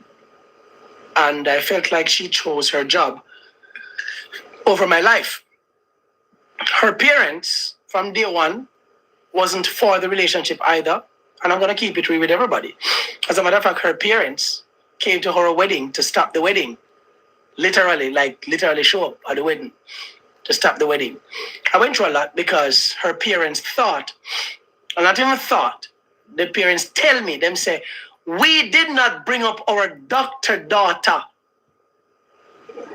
to date you. I remember one day our mother called. We were living in Claremont housing scheme in Oldham at the time. And I had the phone on speaker. When Melanie's mother, we were courting at the time. Melanie's mother called. That was in 2009. 2009. And the lady said, I want to know is where you give me daughter for eat. I want to give me daughter for eat. Want to give me daughter for eat. Why is she into you? My mother stood at the door and heard another mother talking about her son. Somebody said, what? Somebody said, what's wrong with you? It's not what's wrong with me. It's a Jamaican culture. If you're a doctor, especially from uptown, you don't date somebody who don't have a degree. You don't date like a country boy. It's you go against the order. Classism.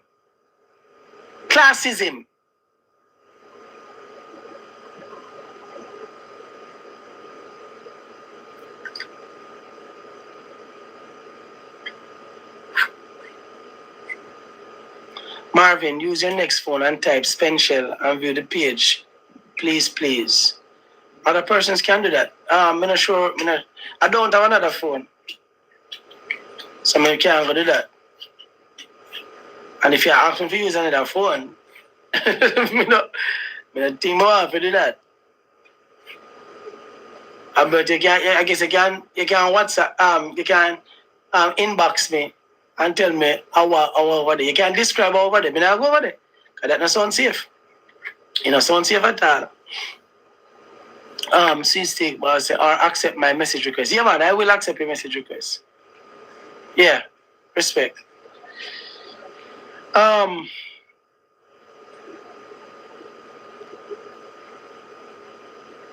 So classism is a big thing in Jamaica. Big thing.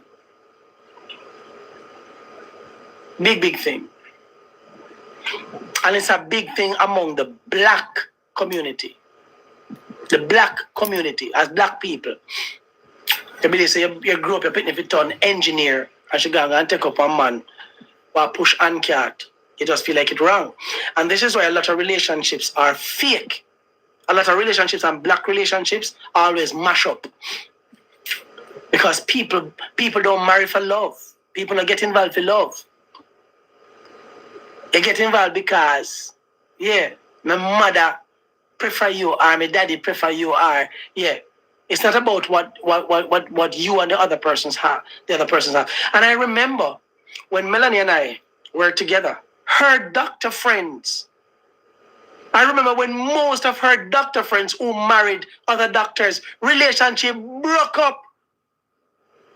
Because two doctors married, and then they see each other for days.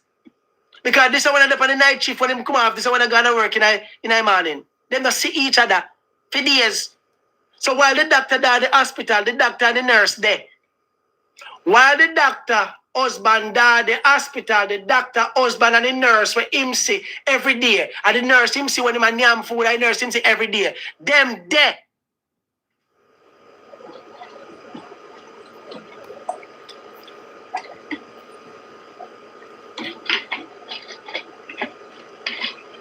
Stop marrying because of profession. Because oftentimes people with those two kind of profession, you don't have no time, no family time with each other. You don't have no time. You just like roommates or housemates. So I was a stay-at-home dad. When she come from work, she see me, and me drop her at work, and me pick her up. And me look after I pick them, and I didn't have a problem. She making money because she never liked children. She never want no pitney. She did not want kids. No, she is all about her children. She's all about her children, and that is why when I posted the thing with me and my kids, and under some of the comments, people were saying, "Boy, Marvin, you did so well with the kids." I did my part, but I said to them, their mother or his mother must get a lot of credit. I did not take the credit. And that is fairness, man. Enough of we know, if we give it to give to Caesar what is due to Caesar. Give to Caesar what is due to Caesar. Yeah? Give to Caesar what is due to Caesar. Enough man walk, talk about what the mother have done. No, she when they come from work, from school, she help them with homework and sitting. Because and I say, but me not have time for them to sitting there. And me not have no time for that. Me do this, them go, so me drop them, go this, and me go this parent teachers meeting, and I will carry them to the doctor. We do them something there. But like sit down with homework and say, no man. I said, talk about marriage. I should talk about marriage. It was great. Melanie and I, we were married, and we never had one fight. Melanie and I were married, and we never had one, not even one fight. There were her doctor friends were also jealous of our relationships. I remember, so I said, remarry her. No, man, we grew past that. No, I've moved on. Moved on. No, we do not have that kind of, we are now very good friends. We are great friends. She'll tell me about man with a fear workplace, I look her, me tell her about me, and yeah, for me, yeah, entanglements. And I don't have a problem, right?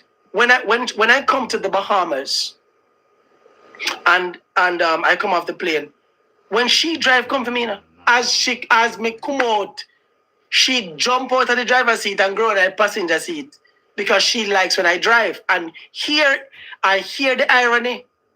As she teach me to drive. She taught me how to drive. Off a stick shift, WRX Impreza on black one. She teach me how to drive that stick shift in a Spanish town, Oasis Plaza, in a parking lot. I'm stall about 1,000,000 times. Chaka, chaka, chaka. Chaka, chaka, chaka. Until me learn when we go in a second gear. Yeah, man, Subaru. Remember the first time I go in Subaru, I say, yeah! I'm in second gear. And by the time I get excited, chaka, chaka, chaka. Stall. And you see, once me get a hang of it, you see, when me learn how to drive, what? Remember, I come through Mandeville, when I drive that, I come through Mandeville, man. Yeah, man, the taxi man, they say, where? Mr. Edgar, our pastor. So they used to call me in a Mandeville. Somebody said, reconcile for the kids. Now, I'm going to pin your comment. This is one of the worst things anybody could do. Never, ever you get with your spouse or ex-wife because of kids. Children will forever grow up and move on and live their own lives. And you're stuck with somebody who you are not compatible with, who you don't have that spark with. You hear me tell you? You do not want to live a life with somebody who the person is good, but we're good as friends. Nothing wrong with that. Nothing is wrong with that. Children will forever move on. Not because they put them young as a boy, we stand together. Enough people do that right now. You don't want to move on while you're dead in a relationship. I have somebody who should probably on this call right now. Don't worry yourself. You don't know who should be. A whole heap of people out there named Mary or Suzette. Suzette, me know so you're there. Big up yourself. And I mean the Suzette. I have Suzette in Canada, I have Suzette in the US, I have Suzette in Jamaica. I don't know with Suzette me talk. But Suzette is married. And Suzette is going through hell. Mr. Suzette, move out. Mr. Left a man. Because at the end of the day, when the man take your life, analyze you, the same people them come and say, Lord God, they left if it is so serious. Do not become another victim when men are jealous to the point where them bug your phone, them bug the car, them bug your house. For what? And a relationship that? That's so like some serious crime case. I have an undercover police, I watch your backside, I watch you. No, man. You must feel free. The very Bible, let me go back in the Bible. The Bible tells you God prefers above everything else that you prosper and be in good health. A lot of us think that when the Bible talks about health, it talks about you need to name veggie. What about mental health? Mental health. You're not a stress. You want how much? Do you know what stress can do to your body? Do you know what depression can do to your body? You don't know what depression can do to you? Sweepstakes, boss. Me will accept a request, man. So accept a request. What a person have it then? Let me see. Yeah, 550 and following. Yeah, follow. Okay. All right, I accept you. And what you have to tell Mr. Bechin?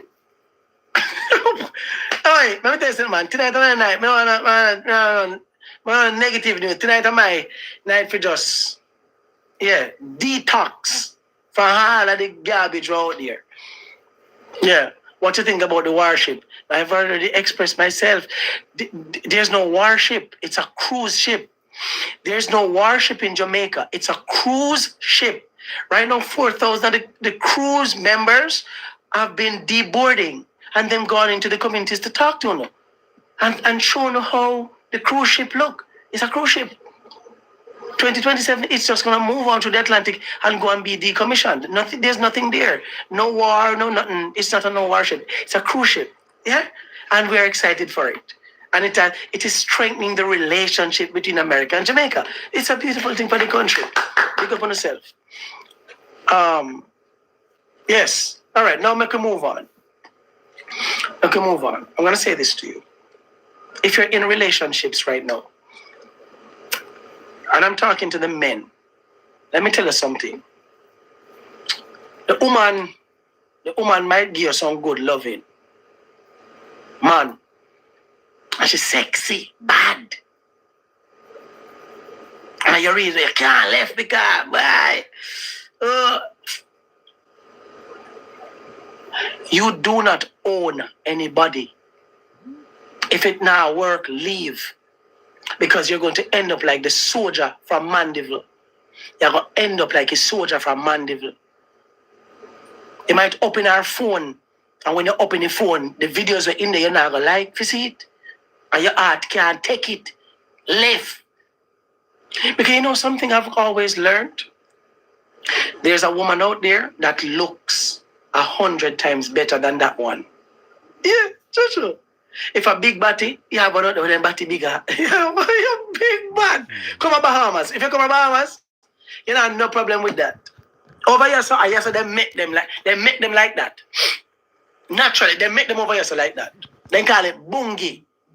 The biggest bungie we can find in the world in the Bahamas. So if that you look for, you can come here. So. There's one that is not gonna nag you as much. And the nagging is there because we're not compatible. So you see, them say every oar have a thicker bush. A lot of you are involved. A lot of you stay involved because the first involvement brought forth a child. And because of a child, una did I try to work it out. It now work. Because you guys were always unequally yoked. It was just the spark of the moment. The both of you just happened to have had a one night or a 2 night or 5 nights, and a child came, and you feel like you need to be stuck together. And as a relationship go. And I say work. I say work, dog. It doesn't work like that. When you find your friend like your friend, your companion, on can ramp, on love each other. Because there's this line, you know. So when time when you establish a friendship first, sometimes it's difficult to cross that line. But it's when you become lovers plus friends, and the balance is there. There's nothing more powerful or more beautiful than that, where you can switch from being friends to become the greatest lovers when the lights are out. I'm promising you that. Yeah, man. One can talk about anything. And you can have mature conversations without disrespecting each other. You can still open her car door for her. It no matter how much years, you're still excited about opening her car door.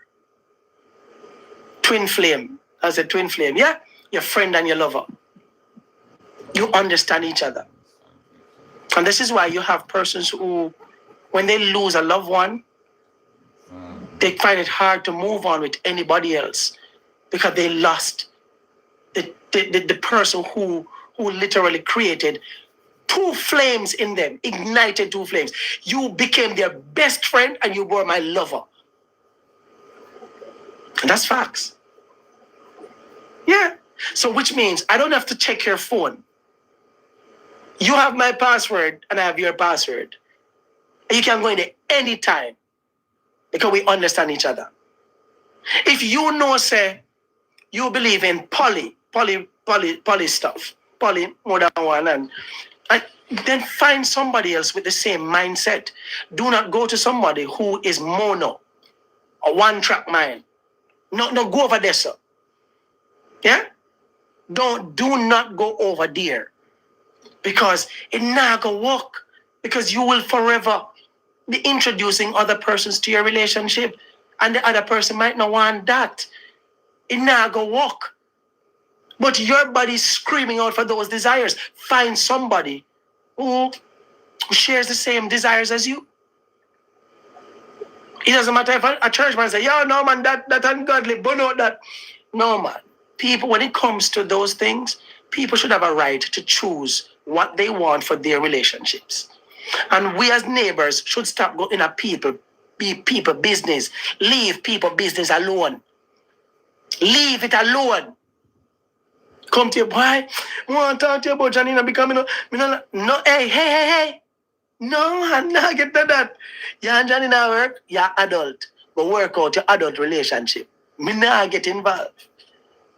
Me not get involved because the thing is you are telling me your side of the story. Johnny now tell me, I mean, I know if I went to the side where you are telling me true. Me only listen to you and believe you because you're my friend.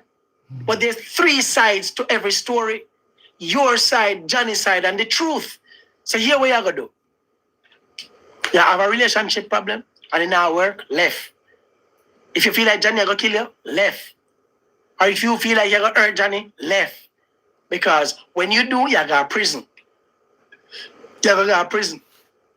And you see you, Johnny, you don't have no right to take your life, to take your people and put in life. Because you see her with another man. She go hug up another man and this, yeah.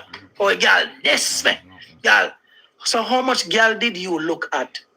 Johnny? How much girl will pass where you look on them body? Johnny? How much girl pass where you lost after? How many? Because let me tell you, the natural instinct of a man. Once you love woman, and there's a certain thing about a woman. That's what I said. Colin Stevens said, louder. I can't be attacked. Once you love woman, you have to look. You have to look. True. But sometimes it's how you look and how you control yourself.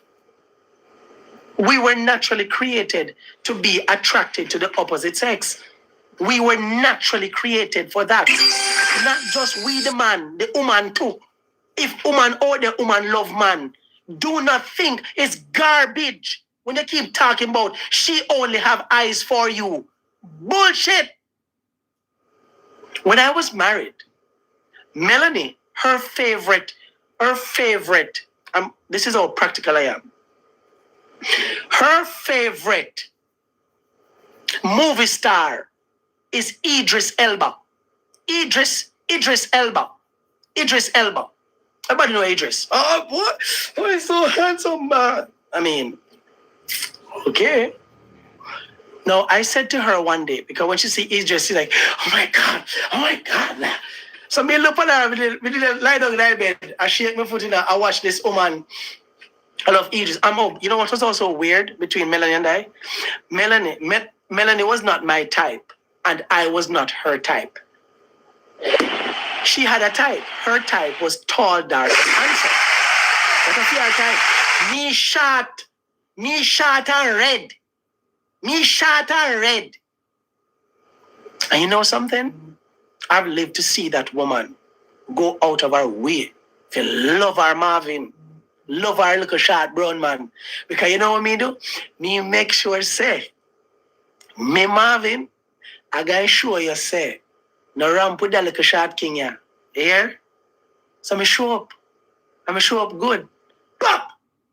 1 picnic, bop! 2, bop! 3. Yeah, man. If you have more time, I'll 10 dinner. Yeah, man. Light up it like a crackers. Light up it like a firecrackers. Man to be man. You nobody make nobody can talk about your type. Make a type changer. That means you're type changer. Me change your mind for your type. Straight. Yeah, man. True. Yeah. Yo. And but I'm going to tell you this. Let me tell you something.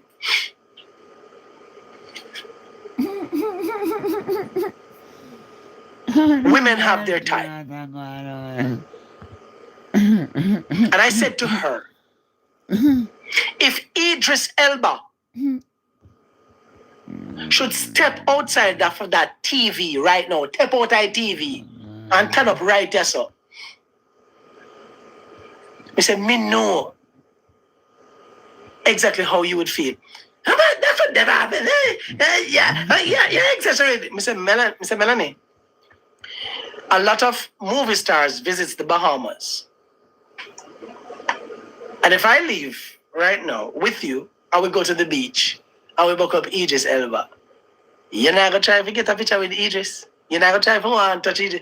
And I said, look at how you behave when you see the man on the TV. But the mature part of me understands. Because whereas she loves Idris Elba, I have my favorite movie stars, them too. Angelina Jolie. I just love Angie. There's something about Angelina Jolie. There's just something about Megan Good. When we say Megan, yeah. There's just something about the number of female, black female actress. Women love Megan Fox. Yeah. May I tell you, them did it. Then did it and they look good and we as men, we are going to look. Because then turn good. Because that we do. But we have to. So I said, Megan Thee Stallion. I don't know that. But for me, it's about respect and how you do what you do. Yeah?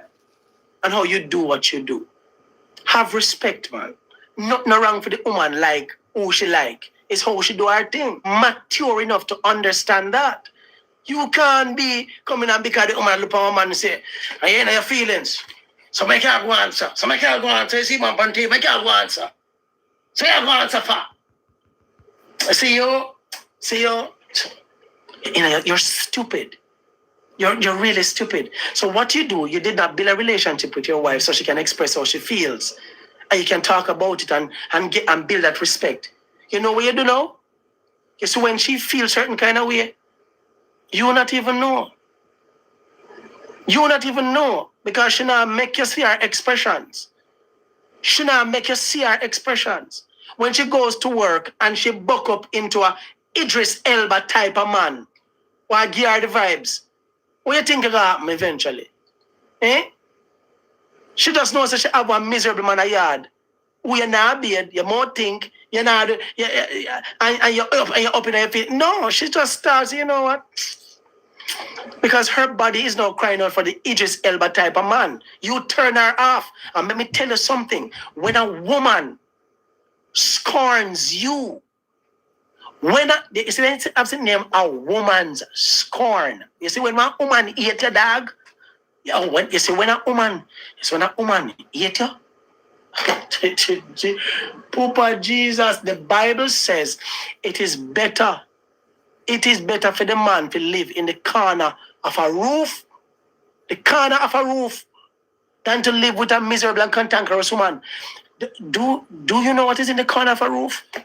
Lizard, cobweb, and you're closer to the roof where sun heat and reach you up there. The Bible says it better you turn up there, so. I have Anansi crawl over your face, have lizard crawl upon you, but take sun heat than to live with a miserable and cantankerous woman.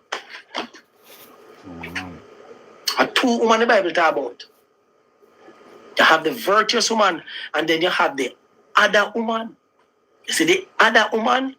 Now buck up that. May I tell you, your life wreck. And the very same thing for men. A lot of you are children in adult body. A whole heap of are children in adult body. Uno ever in our feelings as it's one woman, the woman can't hug up somebody or one nice shake and yeah, look and yeah, just all of a sudden you're in your feelings. Come out on the feelings, man. Immature, man. Immature. You're immature. You need to know what you have. I have never felt jealous. If my wife hug up somebody I talk to, so never, because what? Me know who me is. And when me a do a road, and when me a lay down a yard. You hear me say? Man a general. Man a girl clown. No, man. No. There are women who have disrespected me. I may still feed them. I may feed them same way. When they reach out to me, I feed them same way. You know what that make me? You know, make me a girl clown. Make me the bigger man. Them just now gonna get me in a certain environment. I just show you that you disrespected me for one little drunk girl who can't even buy the patty where you call me and ask me if you buy. You disrespect me for one man who can't even buy you a drink. And that's a disrespect me for. So now me, you know, me don't me go out of my way. If she asks me for a handbag, me buy 5. If you ask me for your shoes, I buy 6. I am like that. Petty. From a material perspective. That's petty in a way. Bossy. Show off. Yeah. Make you feel bad. Yeah. And you're not, don't bother think you're gonna get me back. You can't get me back. It just not gonna happen. Because I've moved on. I've graduated from that. I am now dating a woman with class, who's mature, who's respectful, who doesn't raise them voice and nanga, who's calm. And then there's something that we as men we love, you know. And then there's something that we love. Yeah, you have to raise the bar. You raise the bar. You know what I did just there, sir? Is it going forward? You think she will ever date another drunk girl? She not do it. She gonna try to find somebody with female standards. She gonna try to find somebody with female standards. Me raise the bar. Always raise the bar. Set trends and standards. I have 2 young men growing up. Me not train them with a girl clown. Today when I picked up my children, they have what they call the party bags. So one of the child in Macari's class, today was his birthday, so they usually carry party bags for each person in the class. He didn't get his party bag and he was sad. I said, no. I said, hey. Somebody was said,